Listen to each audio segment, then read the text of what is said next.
Hello guys, this is Naruto-kun and we are back with our new fanfic, which is What If Naruto Fell in Love with His Sensei Femme Kakashi Part 2. And if you enjoy this fanfic, then please press the like button and please subscribe to the channel. It motivates me to upload more fanfic like these for you all. Now let's start the fanfiction. Naruto stepped out of the Hokage's office and decided to try the Junin lounge first. He had heard from Asuma that Kakashi had been spending a lot of time there, recuperating. The wounds she sustained prevented her from doing any heavy workload for the village until they fully healed, which had relegated her to mainly looking over paperwork. Even if the medical ninja looked over her thoroughly, Naruto was still concerned there were lasting effects. That was why he was glad the Hokage had assigned him to Team 7 and Kakashi. It would put him in a better position to keep an eye on her. If there was something he could do to help, he would do it. As he walked the halls of the Hokage's complex, Naruto watched many ninja bustle between destinations with stacks of paperwork. The few who could see him past what they were carrying nodded in greeting or smiled. A few genin and academy students even bowed in respect. No one had ever treated Naruto badly, as few knew about his status as the Nine-Tails Jinchuriki, but those reactions were not what he was used to. I guess wearing a flak vest is more than just a choice in clothing, it puts you at a different level. He continued to be acknowledged until he arrived at the lounge. Although the name stated it was for high-level shinobi only, the Junin lounge was open to Chunins as well. That was why Naruto only hesitated a moment before entering. The room itself was not spectacular by any means. Inside were couches and booths of chairs built into small depressions in the floor. Windows took up most of the opposite wall to give everyone something to look at, although Naruto wondered if it had tactical value as well. A few cabinets were available to store food or utensils, but they did not see much use. Its main purpose was to function as a gathering point for Junin whenever the Hokage called a meeting. Very few were inside now, considering the busy jobs the Hokage already had handed out.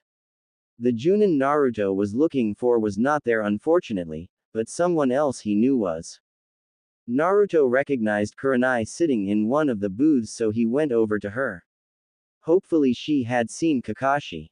She smiled as he approached, glad to see a familiar face and in such a nice uniform. Naruto, it's good to see you.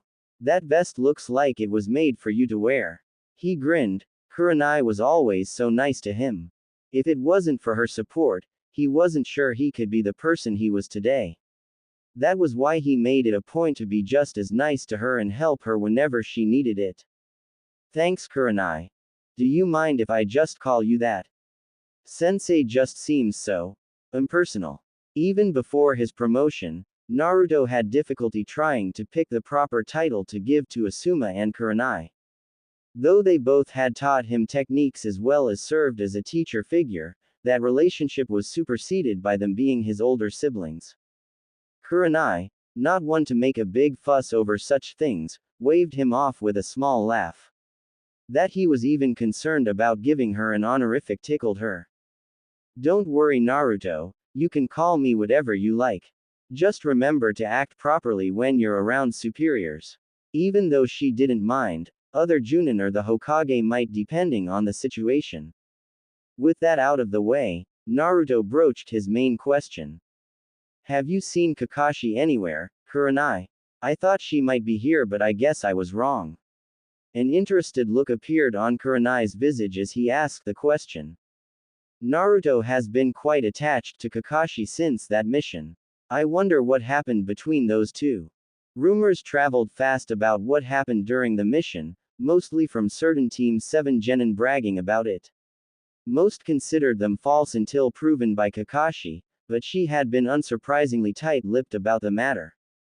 Kurenai had not wanted to interfere with neither hers or Naruto's personal life, so she didn't bother to ask, but it was still interesting. Perhaps Asuma wasn't as far off in his teasing as she thought. Fortunately, she had information the blonde wanted to hear. Why, yes, I have. Guy was just in and forced her away to train with him. Apparently he challenged her to something again. Naruto was understandably confused.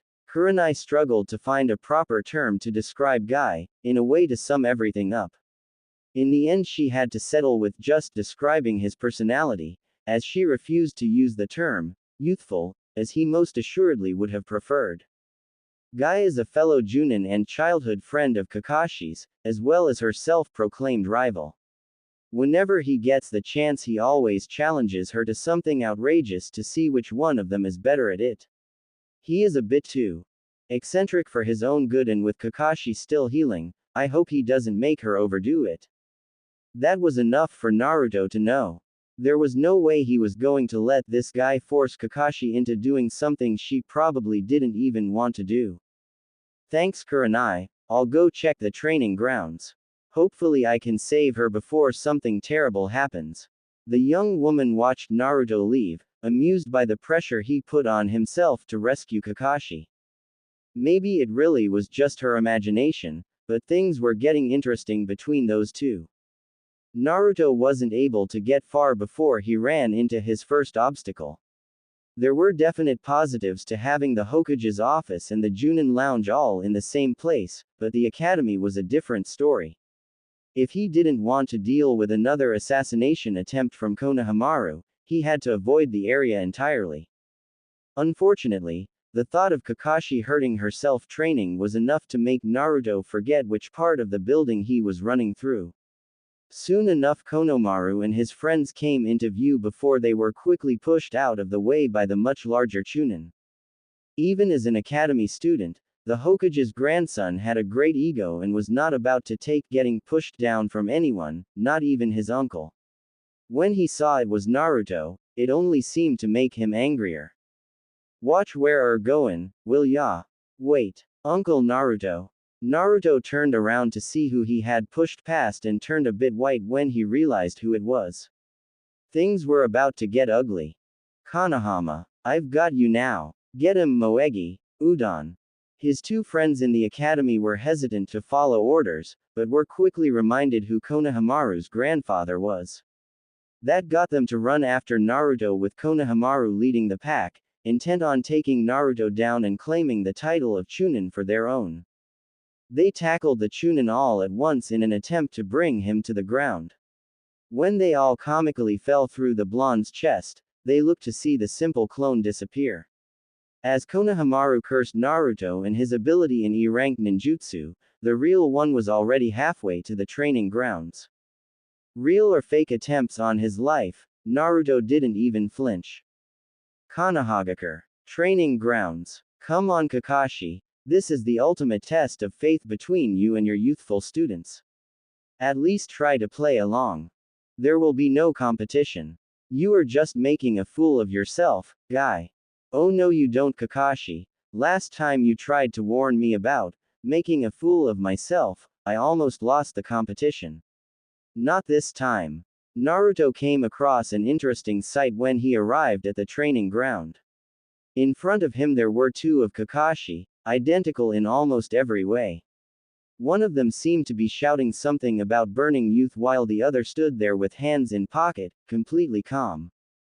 When they realized he was standing there, they immediately stopped bickering. The one which had been so passionate a moment before did their best to mimic Kakashi's laid-back pose. Though they were able to keep their hands in the pant pockets, that Kakashi was unable to pull off the uninterested look Naruto had gotten so used to seeing.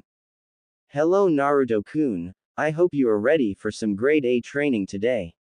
It will be most most hip.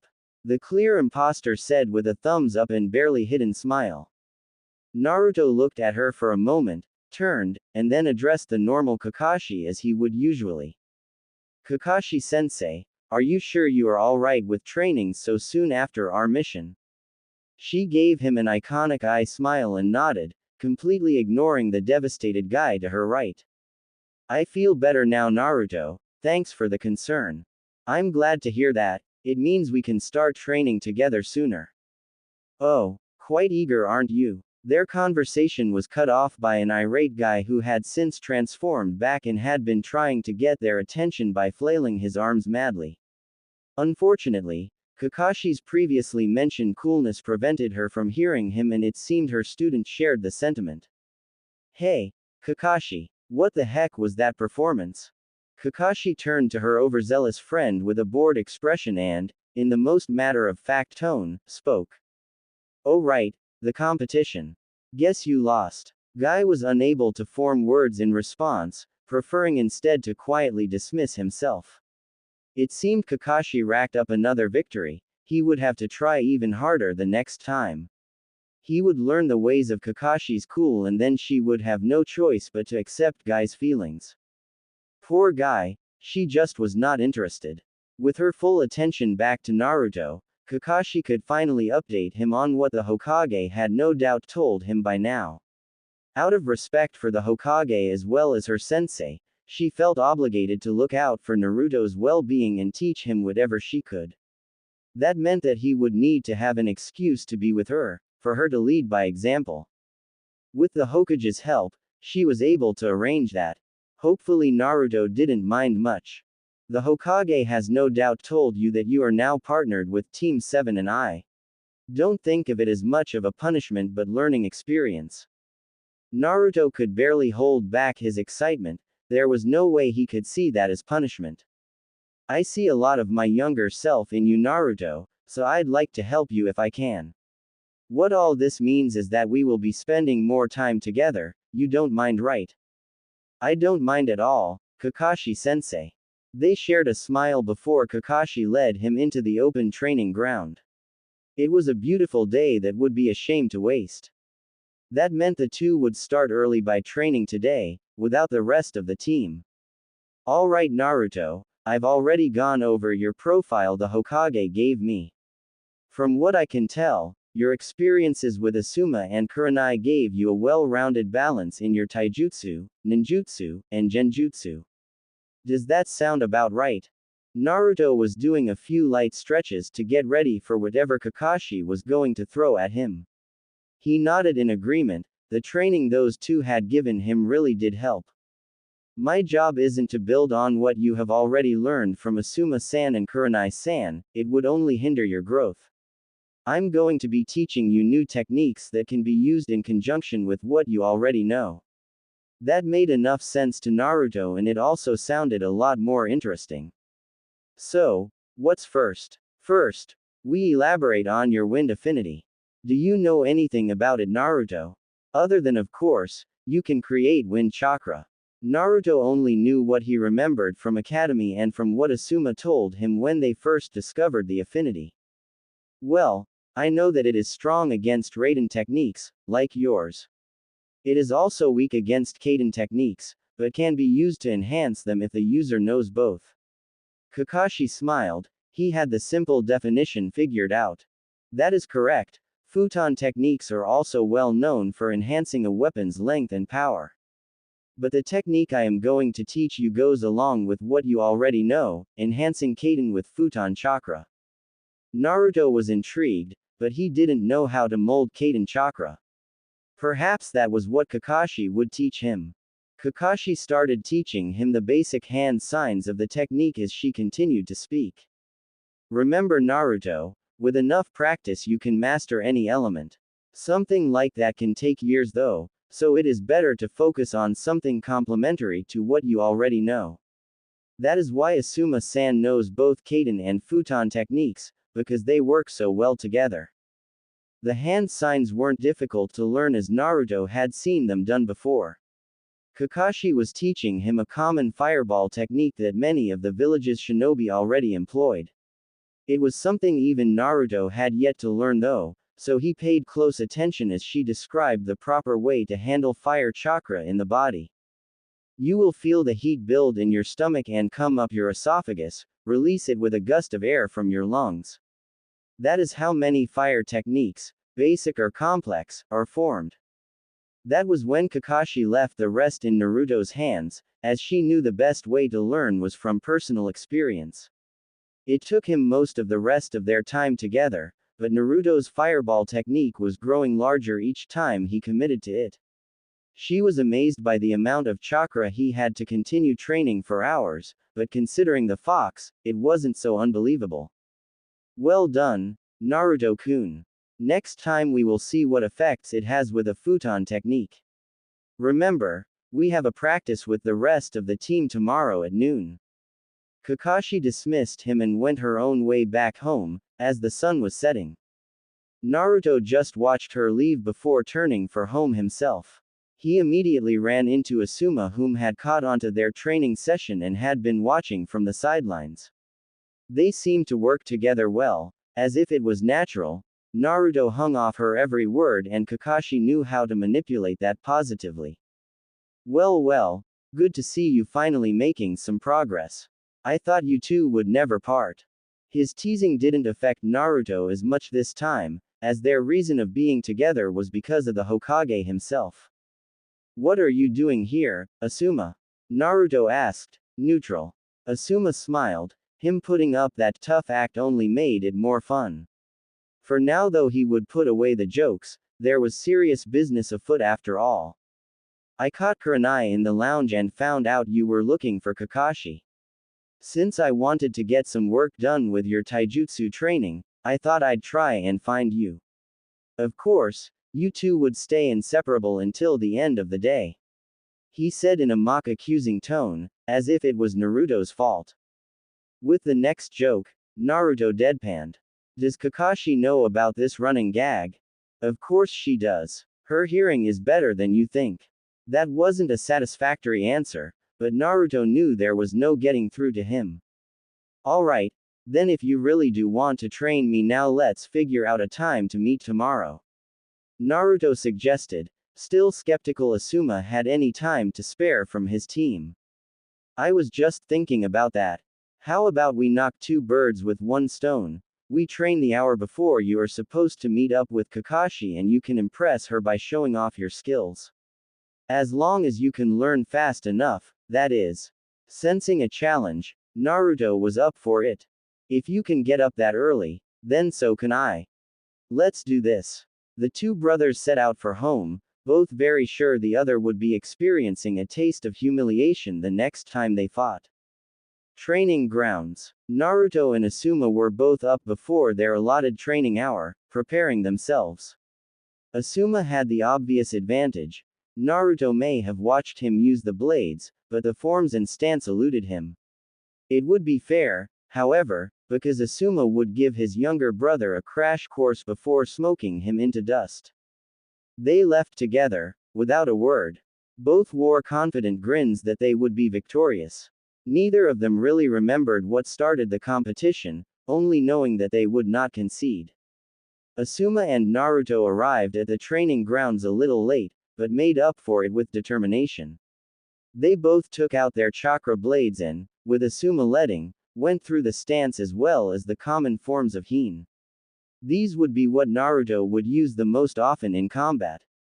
Remember to go with the wind, not against it. Your movements should be powerful but graceful, quick to react. Against anything larger than a kunai, use both blades to block unless you want a chunk taken out of you. They are durable, but they don't have that good of defense. You can slice your opponent along the entire length of the blade, but remember you will have the most power behind the thinner part. That is also where you will want to extend your wind chakra. Naruto went through the paces of each form a few times. At times he felt like some sort of taijutsu boxer, others he felt like a legitimate swordsman. Up until that point he had been holding back using his chakra to extend the blade, to save energy, but now was Naruto's turn to try. Okay Asuma, I think I have the basic forms down. Now tell me how to shape my chakra around it. Asuma had been watching Naruto and felt like he was ready to step it up to the next level. After all, if he didn't learn how to use a chakra blade effectively, he wouldn't stand a chance in one-on-one. Take a careful look at your blade and memorize the shape of it. The hardest part of shape manipulation is getting your chakra to properly take on the shape you want. To start with, focus your chakra around the lower tip of the blade, wrapping it around to form a point that extends from the physical edge. Naruto held up his left arm so that the blade was level. He began to feed chakra into the blade, a bit too much at first. Blue energy enveloped the blade for a moment, but Naruto got it under control. As he focused the chakra around the lower edge, it began to turn blue-white as the chakra became wind itself. A low whipping sound could be heard, as if a storm was brewing. It was shaky, but Naruto was holding the chakra's shape around his blade. To experiment the durability, he swung it around a few times. The pressure to hold it in place wasn't as bad. As he began to envelope the rest of the weapon in chakra, Asuma watched on. Naruto was constantly putting too much or too little chakra into the blade or lost his concentration, but he kept at it. With that kind of rate, he might have had a higher endurance than even Asuma. Alright Naruto, enough messing around. I've shown you the basics, but for the advanced stuff you are going to have to fight me. Naruto looked at his hands, flexing the muscles that the blades used. Yes, it was tricky, but he could do it. Asuma would have the advantage, but not for long. Are you sure you can handle this? Asuma smirked, willing to take that challenge. He brought up his own trench knives and got into the standard form, arms up and legs ready to pounce. Naruto mimicked his brother, already funneling wind chakra to his blades. It wasn't enough to be seen, but it was enough to make an impact. So that is his plan. Asuma had gotten used to hearing wind chakra with his own extensive use of it, and he knew the trick Naruto was trying for. For now, he decided to play along. Being the younger and more aggressive, Naruto launched forward to start the battle. Their blades clashed and sparks flew as Naruto's chakra around his blades intensified. That forced Asuma back, unable to resist the ferocity of the attack. Naruto's blade turned from dagger to something akin to a buzz saw. The wind tore at the bit to grab a hold of the Junin. Damn, Naruto isn't backing down from this one. Asuma funneled his own chakra, elongating his weapon blades with wind. They clashed again, evenly matched for the first few moments. As Naruto was pushed back by Asuma's raw strength, they fell into the taijutsu side of Hien. Fists flung and blades clashed as they weaved in and out of attacks before trying to weave a horizontal or vertical slice. Neither could get through, but the wind chakra was getting its tribute. The whipping wind started scratch and scrape their arms and hands that were soon covered in blood. You can't win like this, Naruto. You are too obvious. Asuma blocked another strike and, with a previously measured calculation, swung his chakra out for a strike at Naruto's abdomen. And you are too careful, you won't get through with that speed.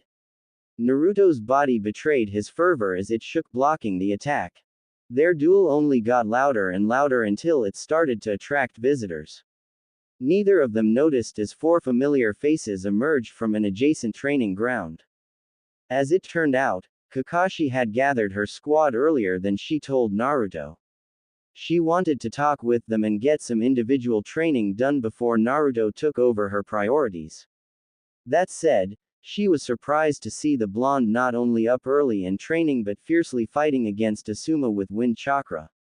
Holy! Before Arata loudly announced their presence, Sakura placed a hand over his mouth and punched him in the head.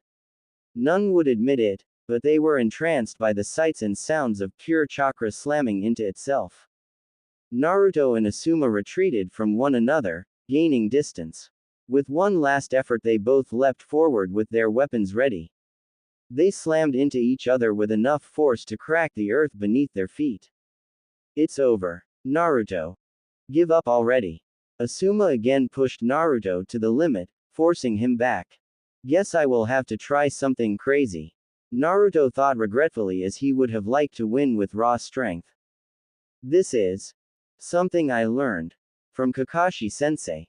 Without going through hand signs, Naruto created a small stream of flame from his mouth and ignited the wind chakra. It launched forward and enveloped Asuma in a raging fireball. That gave Naruto the chance he needed to retreat when he realized Asuma replaced himself with a log. Kakashi was amazed Naruto was even able to wield those blades, let alone use Kaden in such a situation.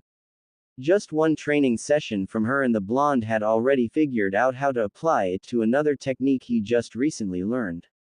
Well done, Naruto. Asuma sat in a tree branch just above Kakashi's squad, his grin filled with pride. That was when Naruto finally realized he had an audience and was unsure of what to do or say. He looked like a wild man, his breath hoarse and his arms torn up. When the genin applauded and Kakashi just smiled a knowing smile, he knew he had won. The rest of the training with Team 7 went well, but it was nowhere near eventful as the Hien fight.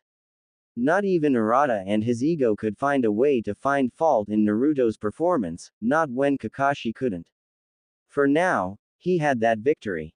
A week later, Konohagakure Ninja Academy. It was finally time for the much-anticipated Chunin exams. Though the genin were surely fretting it, Naruto had no such problems. He was on his way to the Ninja Academy now to meet up with the Junin. For now his orders were to attend each event with the squad leaders, basically to remain on standby. Fine by me, I guess. Naruto landed in the courtyard of the academy. He noticed quickly that most of the genin had already gone inside to take the test. From what he heard, it was some sort of written exam, but if he could find Kakashi or Kurenai, they might be able to tell him more. Before he could even walk in the door, he was collected by Kurenai.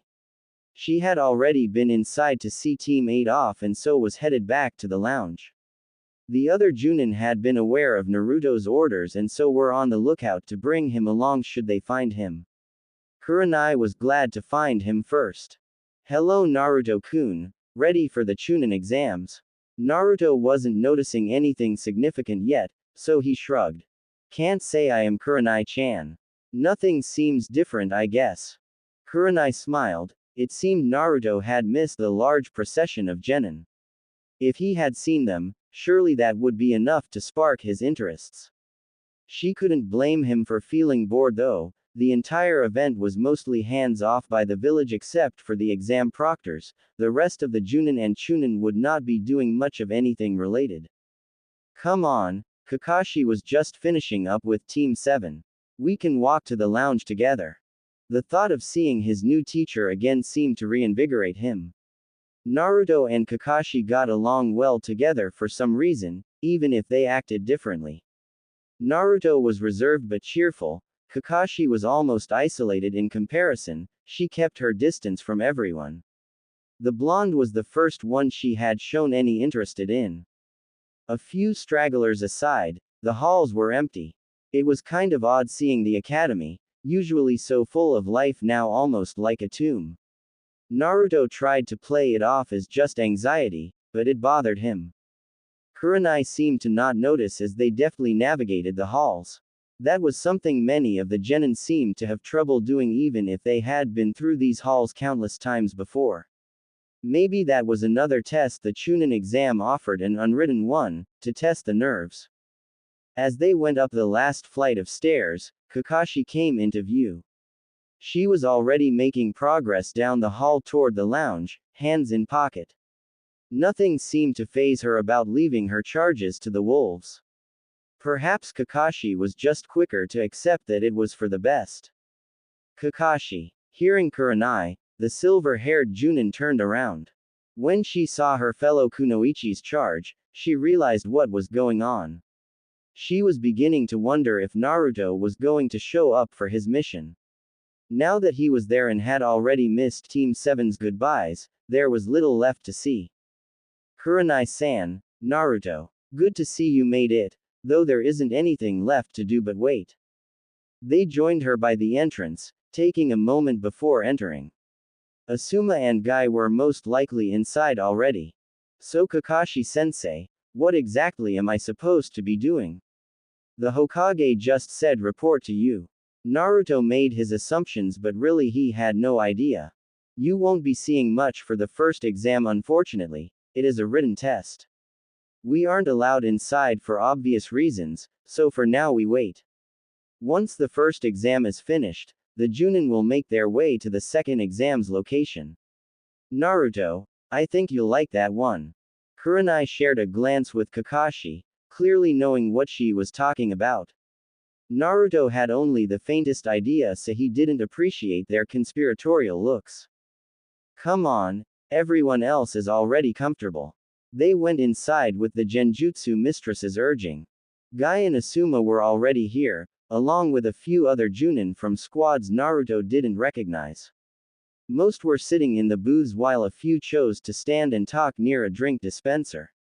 Most everyone paid attention as they came in, eyes locked on the blonde. "What's a Chunin doing here?" one of the Junin asked, confused. "Yeah, don't you have something better to do?" another said with a haughty tone, taking a swig of his drink. Naruto didn't like their attitudes but said nothing. He didn't have to. Kurenai and Kakashi made it clear he was with them, even Guy glared at the offending Junin. "Hokage's orders, mind your business." Kakashi ended that conversation with her flat, no argument tone. Kurenai looked no less serious, arms crossed. The first one whom had been genuinely confused put his hands up in surrender. Last thing he wanted to do was bother the two ice queens of the village. His rude counterpart however clearly had some backbone and was not about to back down. Nico had followed the village's orders since he was as young as some of the academy students. He earned his rank with blood and sweat, and watched even more of his friends and comrades lose their lives. That was why it annoyed him that this kid with the whisker face got to go on some mission and suddenly thought of himself as all that. The only reason he got a promotion was the Hokage's special treatment, nothing more. "I'm just saying that someone like him disrespects the rest of us by being here. What has he done to stand in these halls and call himself a Chunin?" When Kakashi realized the idiot was being serious, she got serious too. To make her point, she approached Nico to speak face to face. Hands on her hips, her voice remained neutral if not a bit annoyed. Naruto had been waiting for a chance to become Chunin for longer than he should have. Not just that, if it wasn't for him the mission would have failed. He demonstrated ability that surpassed what anyone expected.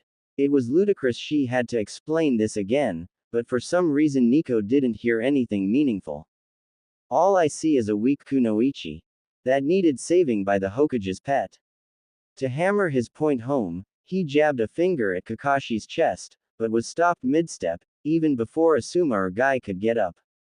Naruto stood next to Kakashi, crossing the distance with little more than a flicker. His gloved hand held the protruding finger tightly, not enough to break but enough to hurt.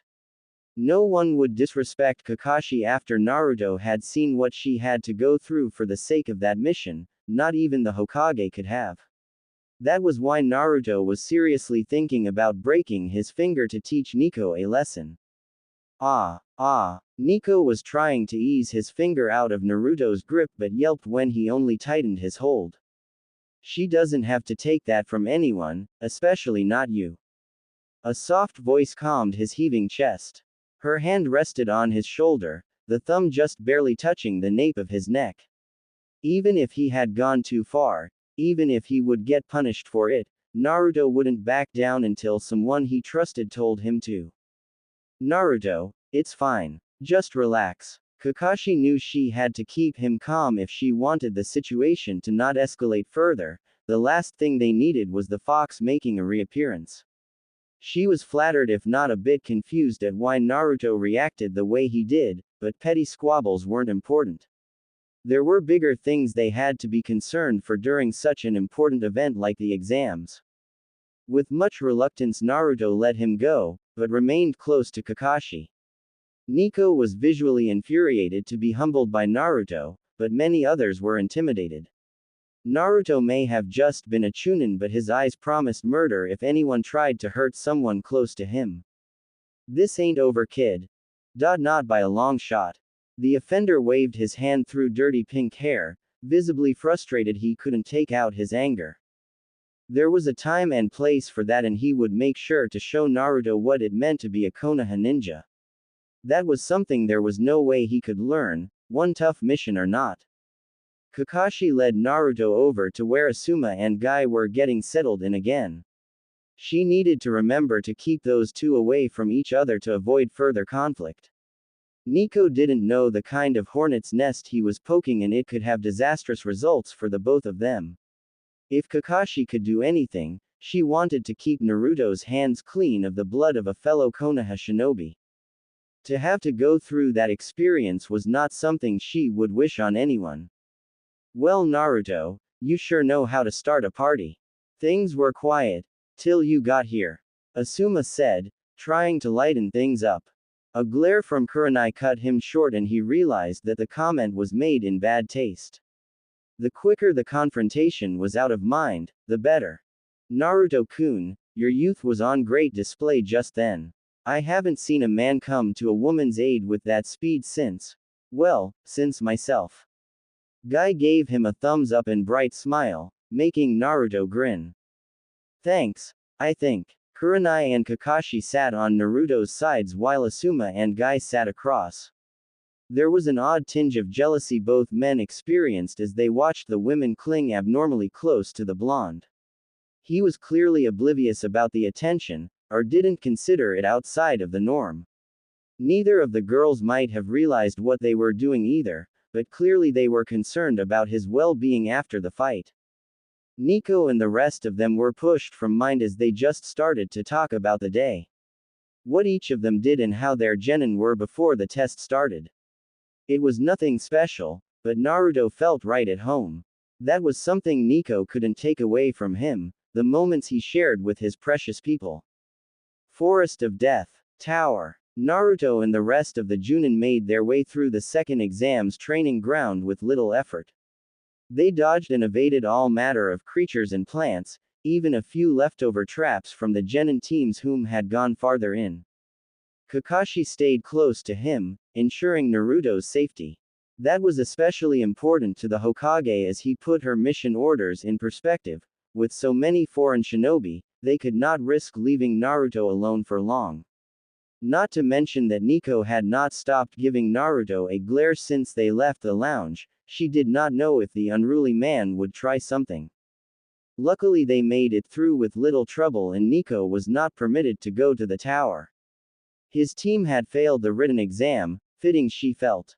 It displayed a failure in his teachings rather than the individual genin. He didn't raise them to the standards he supposedly set himself to, standards Naruto apparently did not meet.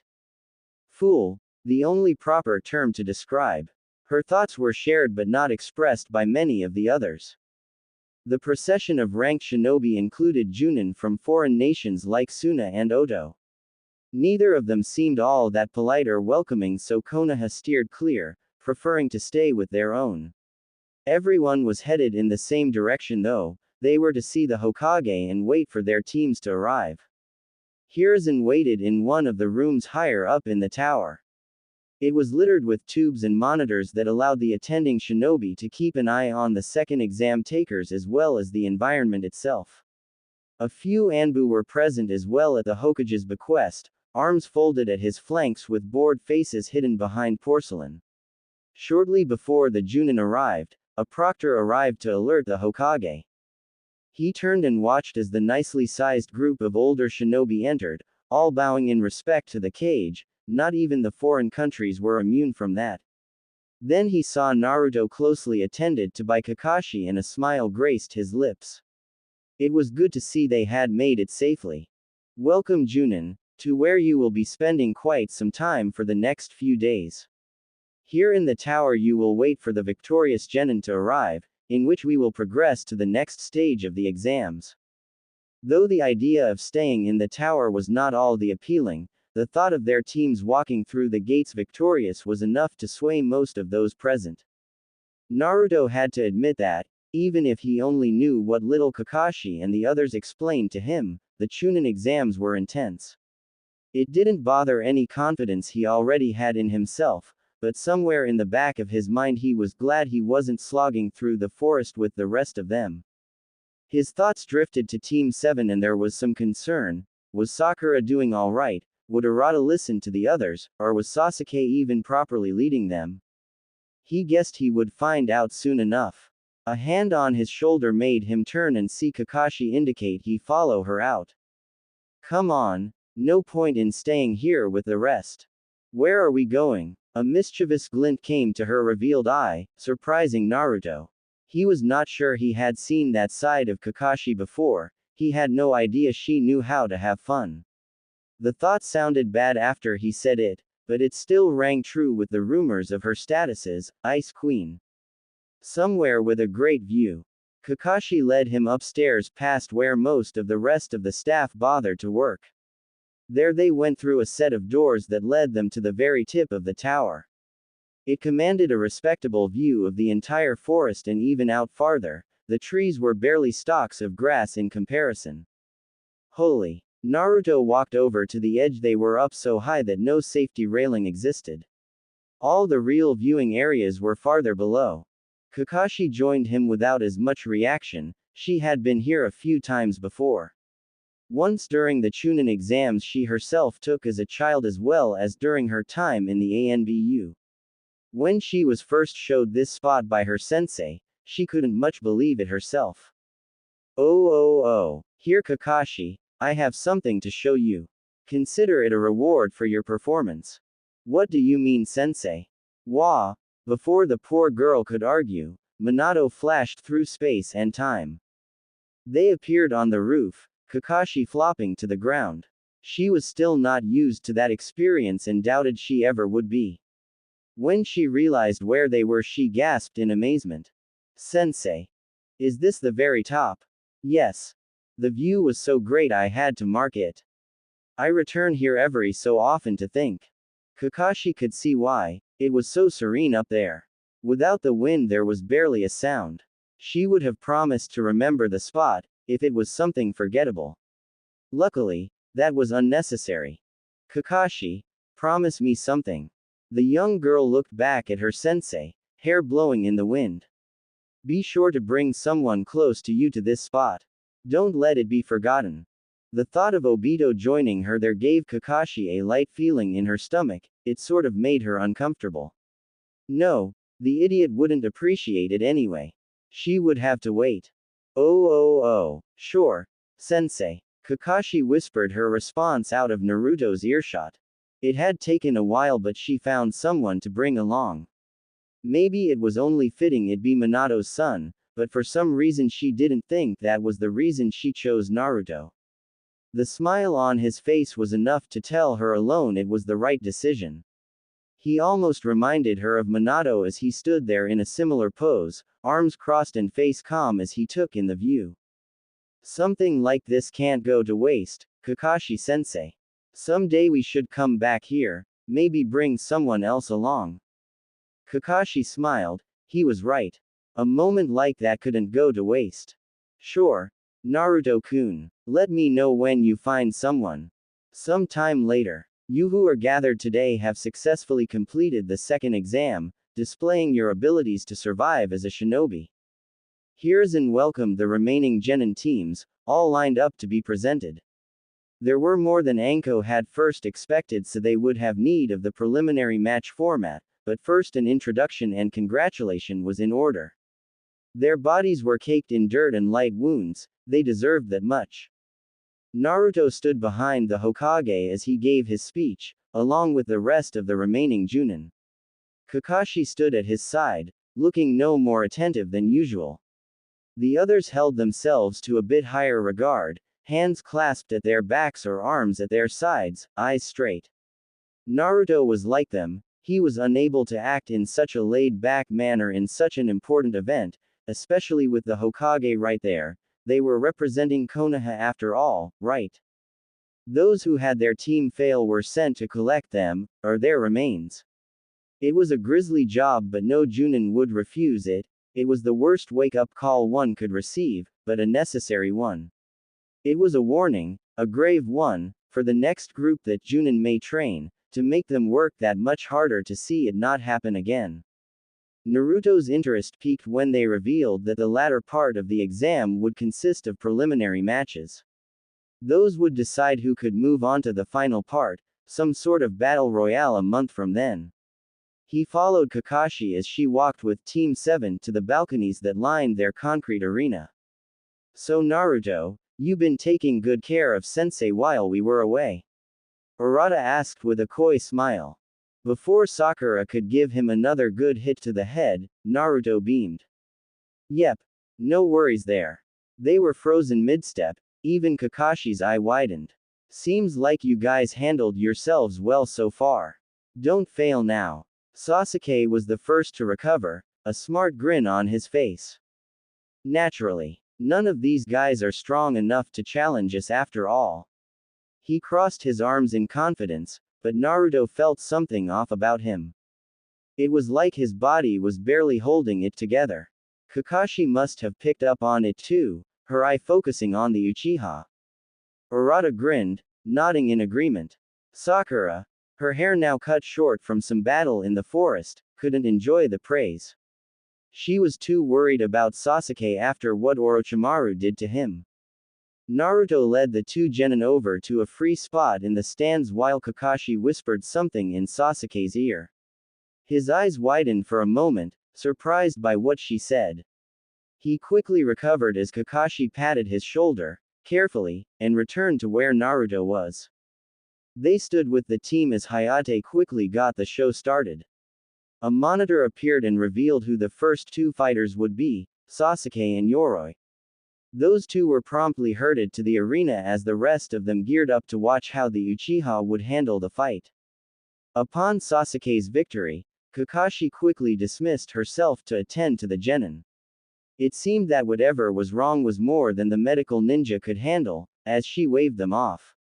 Naruto watched as Sasuke was led away by her, unsure of what to do. Kakashi gave an unspoken order that she had wanted Naruto to stay. It was clear in her body language she was not to be followed, but it didn't make him feel any better. Naruto looked at Urata and Sakura, both were clearly concerned for their teammate. Not even the rogue could hide his feelings, those small hands of his were balled into fists. Whoever did whatever to Sasuke that was making him like that had made some enemies in Team 7. Faking a smile, Naruto tussled Urata's brown hair and winked. Don't worry, Kakashi will handle it. The tension left them as Urata pouted about being treated like a kid. The Chunin's mind was elsewhere, however, and he made a silent decision in his mind to check on something. Only a few of the ninja in the room, namely the more attentive Junin, noticed Naruto subtly leave a clone of himself behind as he flickered through the exit. The Hokage tipped his hat, concerned that something had happened. If Naruto was willing to make that kind of exit, it was clearly something was wrong. I'll leave it to you, Naruto. Be careful. The matches continued, unaware that two Konoha shinobi were about to have a very real, very frightening run-in with an S-class criminal. That should do it. Sasuke's grunts and groans of pain ceased as he fell to the floor, unconscious. Kakashi had just finished sealing the cursed mark, the seal in which Orochimaru placed on her student during the second exam. Sasuke was lucky to be alive by any count if what happened to Anko told them anything. Then again, perhaps it was more appropriate that he be considered cursed. Congratulations, Kakashi. Good for you, sealing away that nasty mark. Her eyes widened when she realized just who was speaking. Kakashi turned on her heel to face Orochimaru, who emerged from the shadows. His wide smile coupled with the malice hidden behind it was enough to turn her entire body cold. She tensed in case he was going to try anything, she needed to be ready. Orochimaru. Isn't this a bit bold of you? The criminal said nothing for a bit, approaching her. When he did speak, it was very casual, as if she wasn't even a threat. I am only here to retrieve my prize. You did not conceal the fact Sasuke survived the attack very well, you only can blame yourself. One more step toward her made Kakashi lower her right arm and begin to gather chakra. She used her left hand to hold her right wrist, helping her keep control of the technique. He wouldn't get Sasuke as long as she was breathing.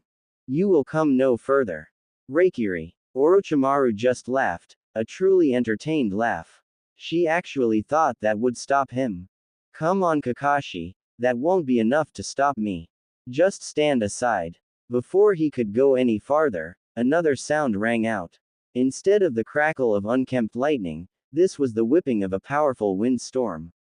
They turned to see Naruto appear from the darkness, from behind a pillar. He had been waiting for the right moment to interrupt, hoping that Orochimaru would run from Kakashi alone. There was no way he would let her fight this fight alone, even if he was outmatched. You'll have to go through me too. Orochimaru saw the Jinchuriki brat and scowled, his fun ruined. Kakashi wanted to reprimand Naruto for coming, but she was most likely still alive because he was there. HMPH. Konoha has become a lot more annoying since I left. Fighting the two of you might be a bit too much, so I suppose I can wait until Sasuke comes to me on his own. Orochimaru turned to Kakashi, who still stood ready to strike, even if a bit of fear gripped her heart. Now is your chance, Kakashi. Just try and kill me, see if you can save your precious student. He turned to leave, binding both her and Naruto in a very powerful aura of killing intent. It was enough to make them both flinch. Naruto even fell to one knee. So that was the power of an S-class shinobi, not something either one of them were willing experience again. They just remained there for a while, collecting themselves. Then Kakashi collected Sasuke and told Naruto to return to the stands. They had to keep appearances normal. She would deposit the Uchiha at the hospital and return, so he had to keep Arata and Sakura calm. Although he was hesitant to leave Kakashi alone after that encounter, he knew that his element of surprise was useless. Not to mention there was little he could do against Orochimaru in his current state. Begrudgingly he returned to the stands to watch the finishing part of Arata's match against Tenten. There wasn't much left for him to watch though, because Tenten had just about run out of tricks. Arata had her on the run with his technique, manipulating her own barrage against her. She did her best to dodge or block, but any weapon she tried to use just added to the boy's arsenal. Obviously tired, Tenten gave up when she realized that she just was not able to fight in her current condition. Hayate made the ruling final and the weapons fell to the ground, motionless. The applause was sporadic, but again it came from the Konoha side. Naruto and a few others gave him the deserving applause, while Team Guy looked disappointed with the outcome. No one could blame Tenten though, she was outmatched from the start. Her over-reliance on the weapons turned into her downfall. That said, no one could understand Arata's technique either, not even Arata himself. Although he was more willing to use it now with Naruto's training and Kakashi's advice, it was still a mostly unknown ability he had. Its power was obvious though, if that display was anything to go by. Only Baki seemed to realize the magnitude of what he was watching, with experience in seeing not one but two of the cage display a similar skill. How Konoha got their hands on such a powerful technique, he did not know, but it only meant that their plans would effectively prevent Arata from going any further. Suna's honor would be restored. When Kakashi excused herself a second time, there was just a minor change from the last time. When she took Sasuke out of the room, she made no inclination for Naruto to follow.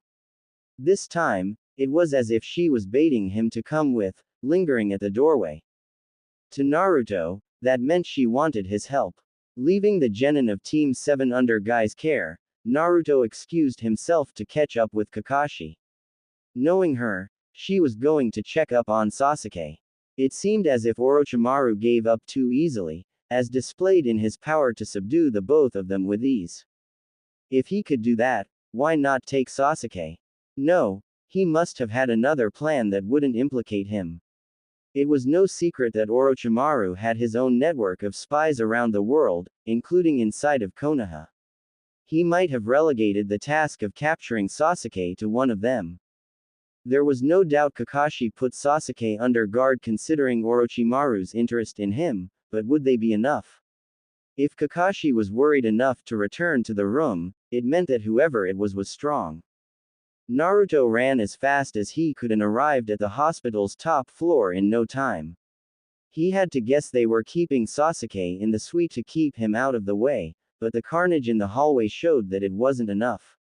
Anbu bodies were scattered all around. It was almost as if they fell without putting up a fight. That was the first tip-off there was danger, but no sign that Kakashi was already inside. The door was left ajar, a body keeping it from closing. Naruto took out his chakra blades and quickly fitted them on, shuffling to the door's edge. He sensed someone running toward the door and leapt out in front, arms up and ready. Kabuto's Anbu double stopped in its tracks, its escape route cut off. Now it looked between Kakashi and Naruto, unsure of what to do. Kakashi knew Naruto would follow her, she was actually counting on it. With him surrounded now, Kakashi approached while Naruto entered with his guard up. They couldn't afford to let the spy get away. Another of the bodies stirred, forcing their attention from one Anbu to another. It threw shuriken at one of the windows and leapt through the weakened glass, leaving Kakashi and Naruto only a moment behind. Before Naruto could leap out in pursuit, Kakashi stopped him with an outstretched hand. They couldn't afford to run after him, it was too late anyway. Kakashi-sensei. Naruto whispered through bared teeth, realizing the same thing. She turned to her student, smiling. Even in that situation, she could smile. Perhaps more accurately, she could put on a mask. Nicely done, Naruto. Without you things might have gotten worse. But Kakashi, no point in arguing now. She said in a serious tone, cutting off his argument. Stay here with Sasuke while I get some help to clean up the mess. Disappointed, Naruto watched her disappear into the hallway. He looked at Sasuke and had to wonder just what cards fate had dealt the Uchiha to give him that much bad luck. Not only that, he wondered what it meant for Kakashi and the rest of Konoha should they lose him to the darkness. Some time later, Konohagakure hospital lobby. Kakashi had gathered Team 7, minus Sakura, to explain what the training month would be like. The two kunoichi had met earlier and Sakura decided to pursue her own training regardless if she lost or not. Kakashi would take Sasuke while Arata would be taught by Ebisu. Naruto had joined them at Kakashi's request, although her news was anything but good. He knew she wanted to keep an eye on Sasuke considering Orochimaru's presence, but they wouldn't be able to train together with her focus on him, not to mention she was taking him to the outskirts of Konoha. Is that satisfactory? Sasuke, Arata. The two looked between each other, their rivalry still growing. Fine by me. Let's get to it. With them taken care of, she dismissed them to prepare. She then turned to Naruto and gave the best look of apology she could. If things went her way during the exams, she would have trained Naruto side by side with the rest of Team 7. Unfortunately, Orochimaru ruined that. Sorry Naruto. You will have to go without me for a month. Naruto just shook his head, he understood. He didn't like it, but he understood. It's alright Kakashi-sensei, I know why. They watched Sasuke leave, concern creasing their expressions. This may not be any consolation, but I have a feeling someone else will be able to help you more than me. Keep in touch with Kurenai and Asuma, they should be able to at least get you started. Naruto may not have been participating in the final exams, but that didn't make his progress any less important. Whether they thought of it that way or not, having a strong Jinchuriki was good for the village as a whole. Understood. Be careful Kakashi-sensei. Don't worry too much Naruto-kun, I can handle myself. She set a hand on his shoulder when a look of regret crossed his eyes. Thank you though. Her smile made him feel a little better. They parted ways and Naruto decided that, since he didn't have any other obligations, he would go to the hot springs. He needed to relax after such a stressful past few days. Little did he know that trip to the hot springs would be a lot more eventful than he was expecting. Hot springs. Ah. Now this is nice. Naruto had shed his towel and started to relax in a private spring room. He had no idea the Sarutobi had permanent reservations, but he wasn't one to look a gift horse in the mouth. In the distance he could hear a bunch of women splashing around, gossiping, and giggling. Must have been a party on the other side of the bamboo, not that he would want to know anyway. He liked girls, sure, but being a pervert about it wasn't his style. Hiruzen taught him better than that. At least he preached it. Sometimes Naruto wondered if his grandfather was as innocent as he made himself out to be. Judging from Asuma's mouth, it was nowhere near the case. No point in dwelling on that right now, let's just relax. Right after he said that and had settled deeper in the hot water, Naruto saw someone perched above the bamboo. He was somewhat clumsily using the walls as both a viewpoint and cover, but his back was totally exposed to Naruto. Maybe he wasn't expecting anyone to see him from the men's side, maybe he expected no one to care. Naruto for one was not either of those, and the thought of a pervert spying on women bothered him. It bothered him even more when the thought crossed his mind that someone he might know very well, like Kurenai, could be on the other side and this man was getting to see her like that. No, he couldn't have that. With a combination of speed and finesse, Naruto emerged from the bath and got dressed prematurely. He might not be ruining just his experience in the springs that day with what he was about to do, but it had to be done. Naruto cracked his knuckles before jumping up onto the wall for himself. Carefully he approached so he didn't get seen by the women bathing or the suspect himself. Then, when he was close enough, Naruto decided to try a technique he had seen Kakashi so aptly demonstrate on Naruto numerous times. 1,000 years of pain. With a good amount of power, Naruto sent Jiraiya flying with the invasive hit. It forced him into holding his behind in pain and wailing at the top of his lungs. All the women looked up to see what the commotion was, some of them screaming pervert and running for their towels. Oh, is that the cute Uzumaki boy? Is it? Hey, this is the women's bath. Go to your side, pervert. I don't mind, come on in cutie. Naruto had accidentally stood up to full height after sending the pervert away, revealing his presence to the women in the bath. He realized his fault and looked away, not seeing anything in particular. Two vocal groups got into an argument over whether he should be allowed to join them or not, much to his embarrassment. It seemed the women who found Naruto attractive were winning as a collective sigh of disappointment could be heard when Naruto leapt away to catch the escaping Jiraiya. Hold it right there, pal. Naruto stopped Jiraiya who, albeit was trying to leave the scene, was doing so extremely slowly with hands guarding his rear. Hey, you're the asshole that hit me in the ass. You were peeping on the women in the bath. So, that isn't an excuse to do this to another man. He pointed at his butt, clearly incensed. Naruto placed his hands on his sides, not backing down. It was then that he recognized who the man was from Hiruzen. His grandfather had told him a lot about his students and Naruto could easily identify Jiraiya from the detailed description, right down to his perverted preferences. Jiraiya of the Sannin. Upon hearing his title, the old hermit seemed to recover with a knowing smirk. So, his name preceded him even with the younger generation. Understandable, considering his fame reached even the smallest, most influential circles and corners of the world. I see you've heard of me, what can I do for such an impressionable young ninja like yourself? He struck a heroic pose but was quickly rebuked. Oh, nothing, just making sure I had the right name to report to the Hokage. See ya. Before he could jump away, Jiraiya cried out for him to stop. Wait a minute, I can't afford to get caught. I mean the Hokage isn't expecting me for a while. Can't we work something out? Naruto didn't seem like he was buying it. Jiraiya had to up the ante, even if it meant giving up some of his valuable research time. He supposed it would be worth it to teach Minato's kid something, he owed that much. Alright kid, how about this? Let me show you a few techniques. Around a month later, Konohagakure Stadium, nice place. Naruto walked the stands with Asuma and Kurenai, standing in awe of the building. He had actually never been there before. The experience was totally unique now that the place was littered with civilians and shinobi alike, waiting impatiently for the matches to start.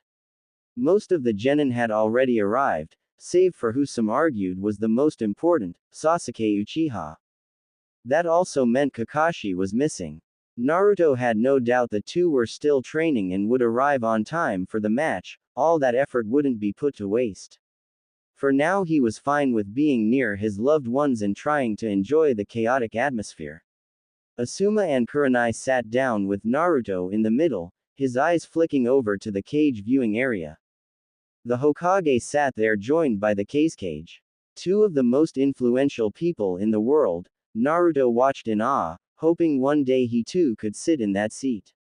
Loud, isn't it? Asuma yelled over the din of cheering. Kurenai didn't much care for it, preferring a calm and quiet viewing instead.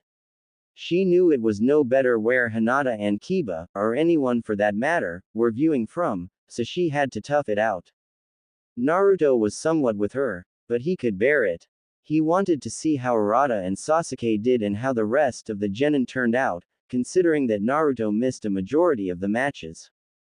They watched as Sasuke's match was delayed, forcing them to quickly move to Shikamaru and Temari. The Nara fought well, but in the end he gave up halfway on a technicality. Come on, Shikamaru. You could have finished it. That boy needs to learn one of these days he can't leave things half done. Maybe he really didn't have enough chakra to continue. Kurenai suggested, trying to keep Asuma from biting his student's head off. I think that is Nara laziness, Kurenai-chan. Naruto pointed out with a smile, earning a nod from Asuma. The next match was one Naruto had been waiting for, Arata vs Neji. These two had some animosity since the academy, but why, Naruto did not know. Seeing a Hyuga defend against Arata's manipulation technique would be interesting. Since rumors had gone around over what Arata could do, not all the bets were on Neji. The people were loud, anxious to see which one might win. It turned out to be a bloody close affair, as expected. As things turned out, Arata wasn't a one-trick pony, although he did use his kunai attack often to keep Neji on his toes. The Hyuga's defense was too strong though, which forced Arata to use techniques that resembled tricks or pranks to fight with. He had some skill in stealth, but Neji's eyes nullified that advantage, which forced him to use unconventional methods.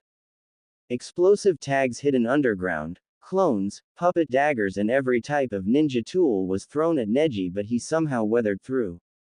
Both of them were dead tired by the end, which as far as Naruto was concerned meant they were closely matched, something Neji had claimed was untrue before the match started. Arata landed the final blow by using his element to traverse underground undetected, landing a blow on Neji's jaw. It was quiet for a while before Naruto and a few others started clapping, giving way to a roar of applause and other uproar. Naruto was proud of Arata's progress and knew he could only go forward from there. Kurenai saw Naruto's look upon the genin's victory and smiled. It was almost as if it was Naruto himself winning. He seemed ecstatic. Through more delay tactics, Sasuke's match had finally come on as the final event. Through the latest roar of boos came a puff of smoke in the arena. Kakashi had arrived with Sasuke in tow, ready just in time for his match. Guy quickly met up with her and led her to his side of the stands, giving Naruto a bit of disappointment. He had hoped to be the one to see Kakashi first and fill her in on what happened with Team 7. Don't worry so much, Naruto. Asuma held his shoulder, shaking it roughly. Guy doesn't stand a chance, he just can't see it. Naruto tried to tell his brother he was wrong but was stunned when Kurenai joined in. He's right, Naruto, Kakashi isn't interested in Guy whatsoever. I almost feel bad for him. He knew there was nothing he could say to get them to stop teasing, so he just settled in for the long haul. Sasuke and Gaara began their fight with nothing extraordinary, although there was something about Gaara that bothered Naruto. It was just a familiar feeling, a sense that there were unseen parallels between the two of them. It wasn't long before Sasuke overzealously revealed his new technique, the Chidori. Making use of their shared lightning elements, Kakashi must have decided to teach him it, hoping it would help him against Orochimaru. Naruto wasn't so sure that was a good idea. Sasuke wasn't as easy to please as she thought. His aggressiveness in battle was enough to draw the attention of both Kage and many shinobi watching. They wondered if Gaara's dome of sand was enough to hold back the chirping attack. Soon they realized that it was not enough as Sasuke punctured the shield and attacked Gaara, spurring his transformation to occur sooner. That was much to the horror of the present Suna Nin, knowing the plan was already on the rocks. Naruto stood up, Gaara's blood-curdling scream visibly shaking him. What the hell was going on down there? What was Gaara doing in that ball? It wasn't hard for him to sense a chakra buildup. Sasuke was forced back as sand spikes launched out in a defensive measure, catching him in the cheek. Before he could formulate a counterattack, Gaara dropped his sand dome and revealed he was already transforming into the inner beast. He made his way out of the arena walls with great speed, leaving Sasuke and the rest of the crowd in surprise. That was when something odd happened. Naruto watched as all sound left the arena and was replaced by sweet, serene silence coupled with countless feathers tickling his consciousness. It would be enough to lull him into sleep, but Kurenai had taught him to recognize genjutsu like that. He held up a ram hand sign and focused his chakra, dispelling the technique. Release. Naruto opened his eyes to see an Odo ninja coming right at his face, kunai in hand. Naruto. Asuma yelled, seeing the danger. In slow motion, Naruto arched his back so that the attack passed harmlessly over his body. With his body low enough to touch the ground, Naruto used his hands as leverage and launched his feet up. They connected with the Odo ninja's stomach, sending him right into the ceiling, unconscious from the impact. Naruto flipped backward while at the same time revealing his chakra blades, ready to defend himself. He risked a glance behind him and saw Asuma and Kurenai back to back on the stairs, fending off more of the attackers. Quickly he rejoined them, fending off the enemy shinobi as they attacked in waves. What the hell is going on? Naruto asked as he landed a slice on an Odo Chunin before they could get near Kurenai. Looks like we're under attack, some sort of genjutsu knocked everyone else out. Asuma replied, breathing in air for a Kaden technique. All around them was chaos as leaf and sound attacked one another, blurs sparking above the stands. Smoke covered the cage stand, preventing them from seeing whether Hiruzen was alright or not. They had a sinking feeling in their stomachs, but watched as Anbu traveled the rooftops in that same direction. Have to leave it to them. Naruto and Asuma thought, too preoccupied with their own battles. The Suna Junin had been cut off from his students by Genma down below. No other Suna shinobi had been seen, but it was safe to say they were in league with Odo. Sasuke had taken off after Gaara soon after the invasion began, preventing anyone from easily tracking him. Urata and Sakura must have been with Kakashi, they had to be, Naruto hoped. Aoba leapt onto their stand and made their triangle formation into a square. The Tokubetsu Junin used a kunai and Kaden techniques to keep the enemies at bay while trying to relay intel. Looks like the entire village is getting hit, these guys. He kicked another hooded figure away. Are everywhere, same with Suna. Hard to tell what their targets are, but it looks like they are after us first.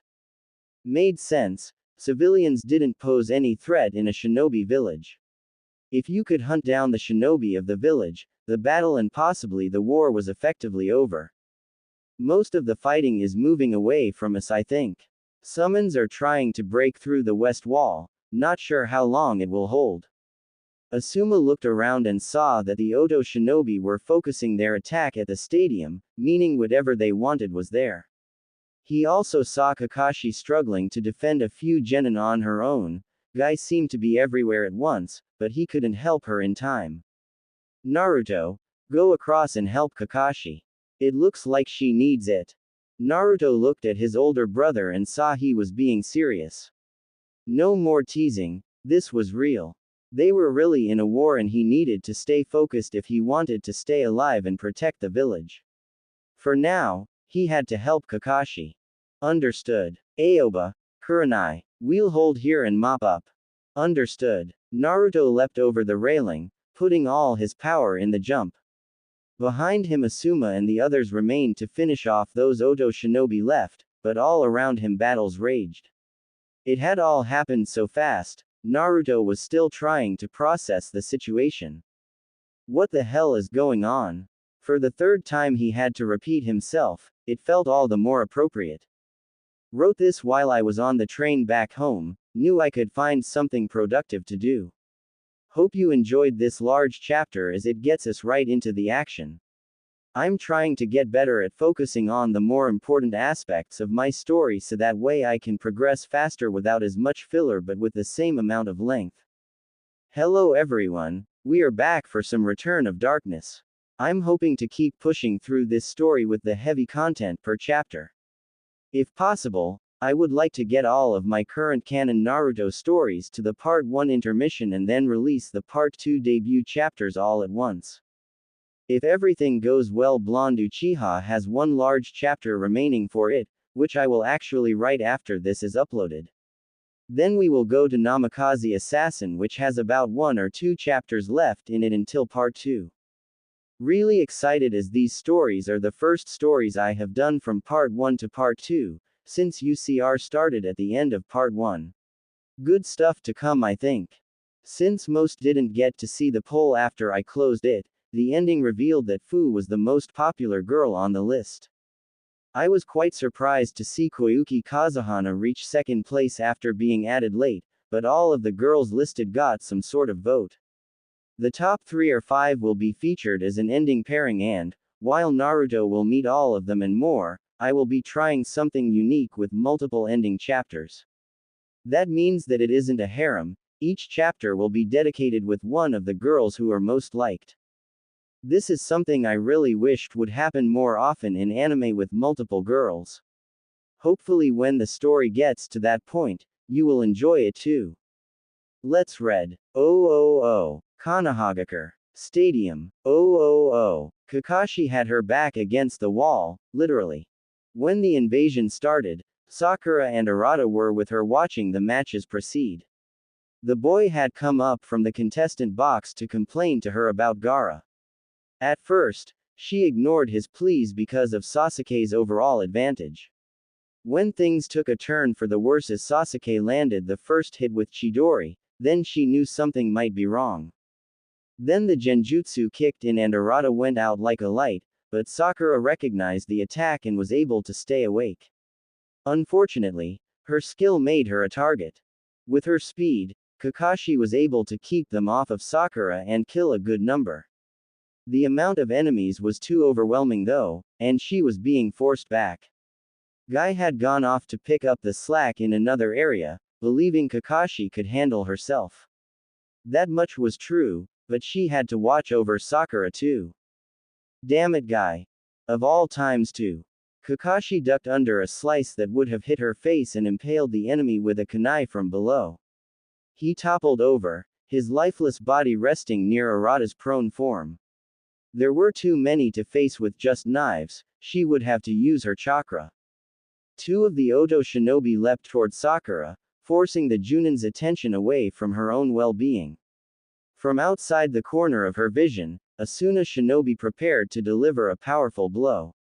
Kakashi was in the middle of twisting her body toward Sakura, lightning chakra crackling in her hand, when reinforcements arrived. Kunai embedded themselves in the backs of the 2 Oto shinobi. It sent them down to the ground like dead weights, just a few feet from Sakura.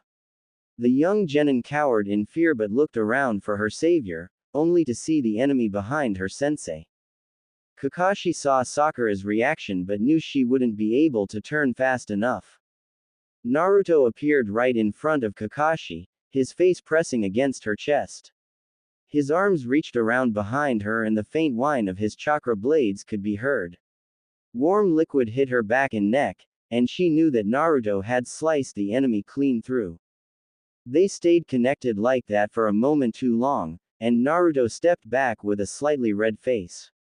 Sorry, Kakashi. Kakashi didn't even think twice about it. She had never been so happy to see a friendly face. You saved us, Naruto. The 2 Konoha shinobi turned as more Oto and Suna shinobi approached. If they couldn't match quality, the enemies could make up for it in quantity. Naruto readied his chakra blades while Kakashi grabbed 2 kunai, 1 for each hand. It was time for a counterattack. Now that she had a competent partner, they could get something done. Time to cut down the enemy numbers. Naruto, you take left. Understood. Asuna Shinobi went through hand signs to prepare a jutsu. They didn't have to worry about collateral damage, a clear advantage over Konoha when it came to ninjutsu. Maybe their techniques would kill civilians or genin, but as long as it killed the enemy, it was worth the sacrifice. You guys don't. Before he could even complete his taunt, Naruto disappeared in a blur and Kakashi released one of her kunai at blinding speed. The blade impaled the would-be jutsu user in the head and, before his partners could realize the danger, the Junin was in the middle of their formation. Her kunai sunk deep into one of their abdomens, right below the iron plate inside the vest. Kakashi's other hand gathered lightning chakra, a lethal amount, and grabbed another one's arm. The man didn't even get to scream in agony before his life left him. The last one, an Oto shinobi, was in the middle of turning to face her when Kakashi pulled her dagger from the enemy's back. Suddenly, a devastating kick sent him flying out of the stand and into the arena wall on the opposite side. Kakashi saw Naruto recover from the taijutsu strike and noticed that he had gotten done with the left flank. 3 more enemies lay in a pool of their own blood, left where they dropped. He was getting better and better. Perhaps there was no better place for Naruto to show his skills than in a war. It bothered her for a moment, as if she thought the boy would remain innocent. Something about Naruto made it seem like he would fit better among friends than covered in blood. She had to admit though, the tenacious almost feral look he wore during fighting was almost attractive. Kakashi! Guy shouted, landing a few feet away. A lifeless Oto shinobi hung underneath his arm, his neck broken. The body was discarded as the taijutsu user approached his rival, concern laced in his voice. Are you alright? I thought you said you could handle yourself. It was tougher than I expected. I had hoped they would ignore Sakura. Guy looked over and saw the girl hiding behind a few chairs. Ah, sorry. I thought it was just you and me. Kakashi looked over the Junin's shoulder and saw Naruto watching the stadium. Down below, Genma was locked in combat with Baki, the Suna Genin team leader. Sasuke was nowhere to be seen, nor were any of the other contestants still remaining. He began to fear the worst, that the enemy had gotten to them first. If it hadn't have been for Naruto, things might not have turned out well.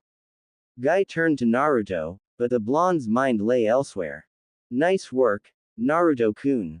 Your manly youth burns brightly once again, protecting Kakashi. Why, if I had a medal I would. Guy, enough of that. Kakashi walked past her overbearing friend to stand near the railing. So, Sasuke had gone off in pursuit of Gaara. Alone, that wouldn't bode well for the Uchiha, regardless of the training they did. It was clear now the redhead was important to Suna's war effort, and that made fighting him all the more dangerous. They would need to do more than organize a counterattack in the stadium if they wanted to help the village. Preventing Gaara from escaping seemed to be the task at hand. Sakura. The girl heard her sensei call out to her and watched the older ninja approach. Wake up, Arata, we'll need his help. While Sakura prepared to dispel the genjutsu affecting her teammate, Kakashi bit her thumb and began going through hand signs. It would be impossible for them to track down anyone in that chaos, so she would have to bring in an expert. She had just the dog in mind. Kuchiyos. Naruto and Guy observed Kakashi's summon reveal itself, a small dog with a blue vest and Konoha Hitai tied to its forehead. At the same time, Arata stirred from his sleep. He seemed to be quite irritated. Whether it was from being tricked or woken up was hard to say. What the hell? He looked around, seeing Sakura first. Pinky. What the hell's going? A fist slammed into his forehead and sent him flying back into the opposite wall. Idiot. I told you not to call me by that stupid name. Sakura shook her fist, looking so angry at her fellow genin it was almost comedic. Ah. He held his head in the bruising spot. Why do you have to be so? Arata. Naruto's deep voice called out to him. The blonde had his arms crossed, his face trying its best to retain a serious expression. Don't finish that sentence. There are bigger things you need to focus on. Oh yeah. He remembered how his vision dimmed after seeing a bunch of feathers. He must have fallen asleep. Urata. Sakura. Listen up, Kakashi said. Her voice had a sense of urgency to it. Sasuke has gone after Gaara, alone. The two genin looked surprised before they both settled on an appropriate emotion. They both knew who Gaara was and just how dangerous he could be, if the demonstration against Lee was anything to go by. Sakura was appropriately terrified that her crush had gone off alone and could be hurt. She didn't even want to think of any other possibilities. Sasuke. The girl muttered, concerned. Urata, on the other hand, clenched his fists in anger. There they were preaching about teamwork during the first and second exam, and then Sasuke up and leaves them behind. What the hell kind of a teammate was he? Maybe they didn't get along so well in the academy because they were so different, but they were shinobi now. They were supposed to work together, because if they didn't it could be the difference between life or death. If Sasuke kept up with reckless actions like that, he might end up on the dead side. Not that Urata could say much to reckless actions, but still. Baka. What the hell was that guy thinking?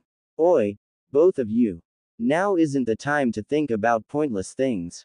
Naruto shouted at them, taking on the sudden role of a leader.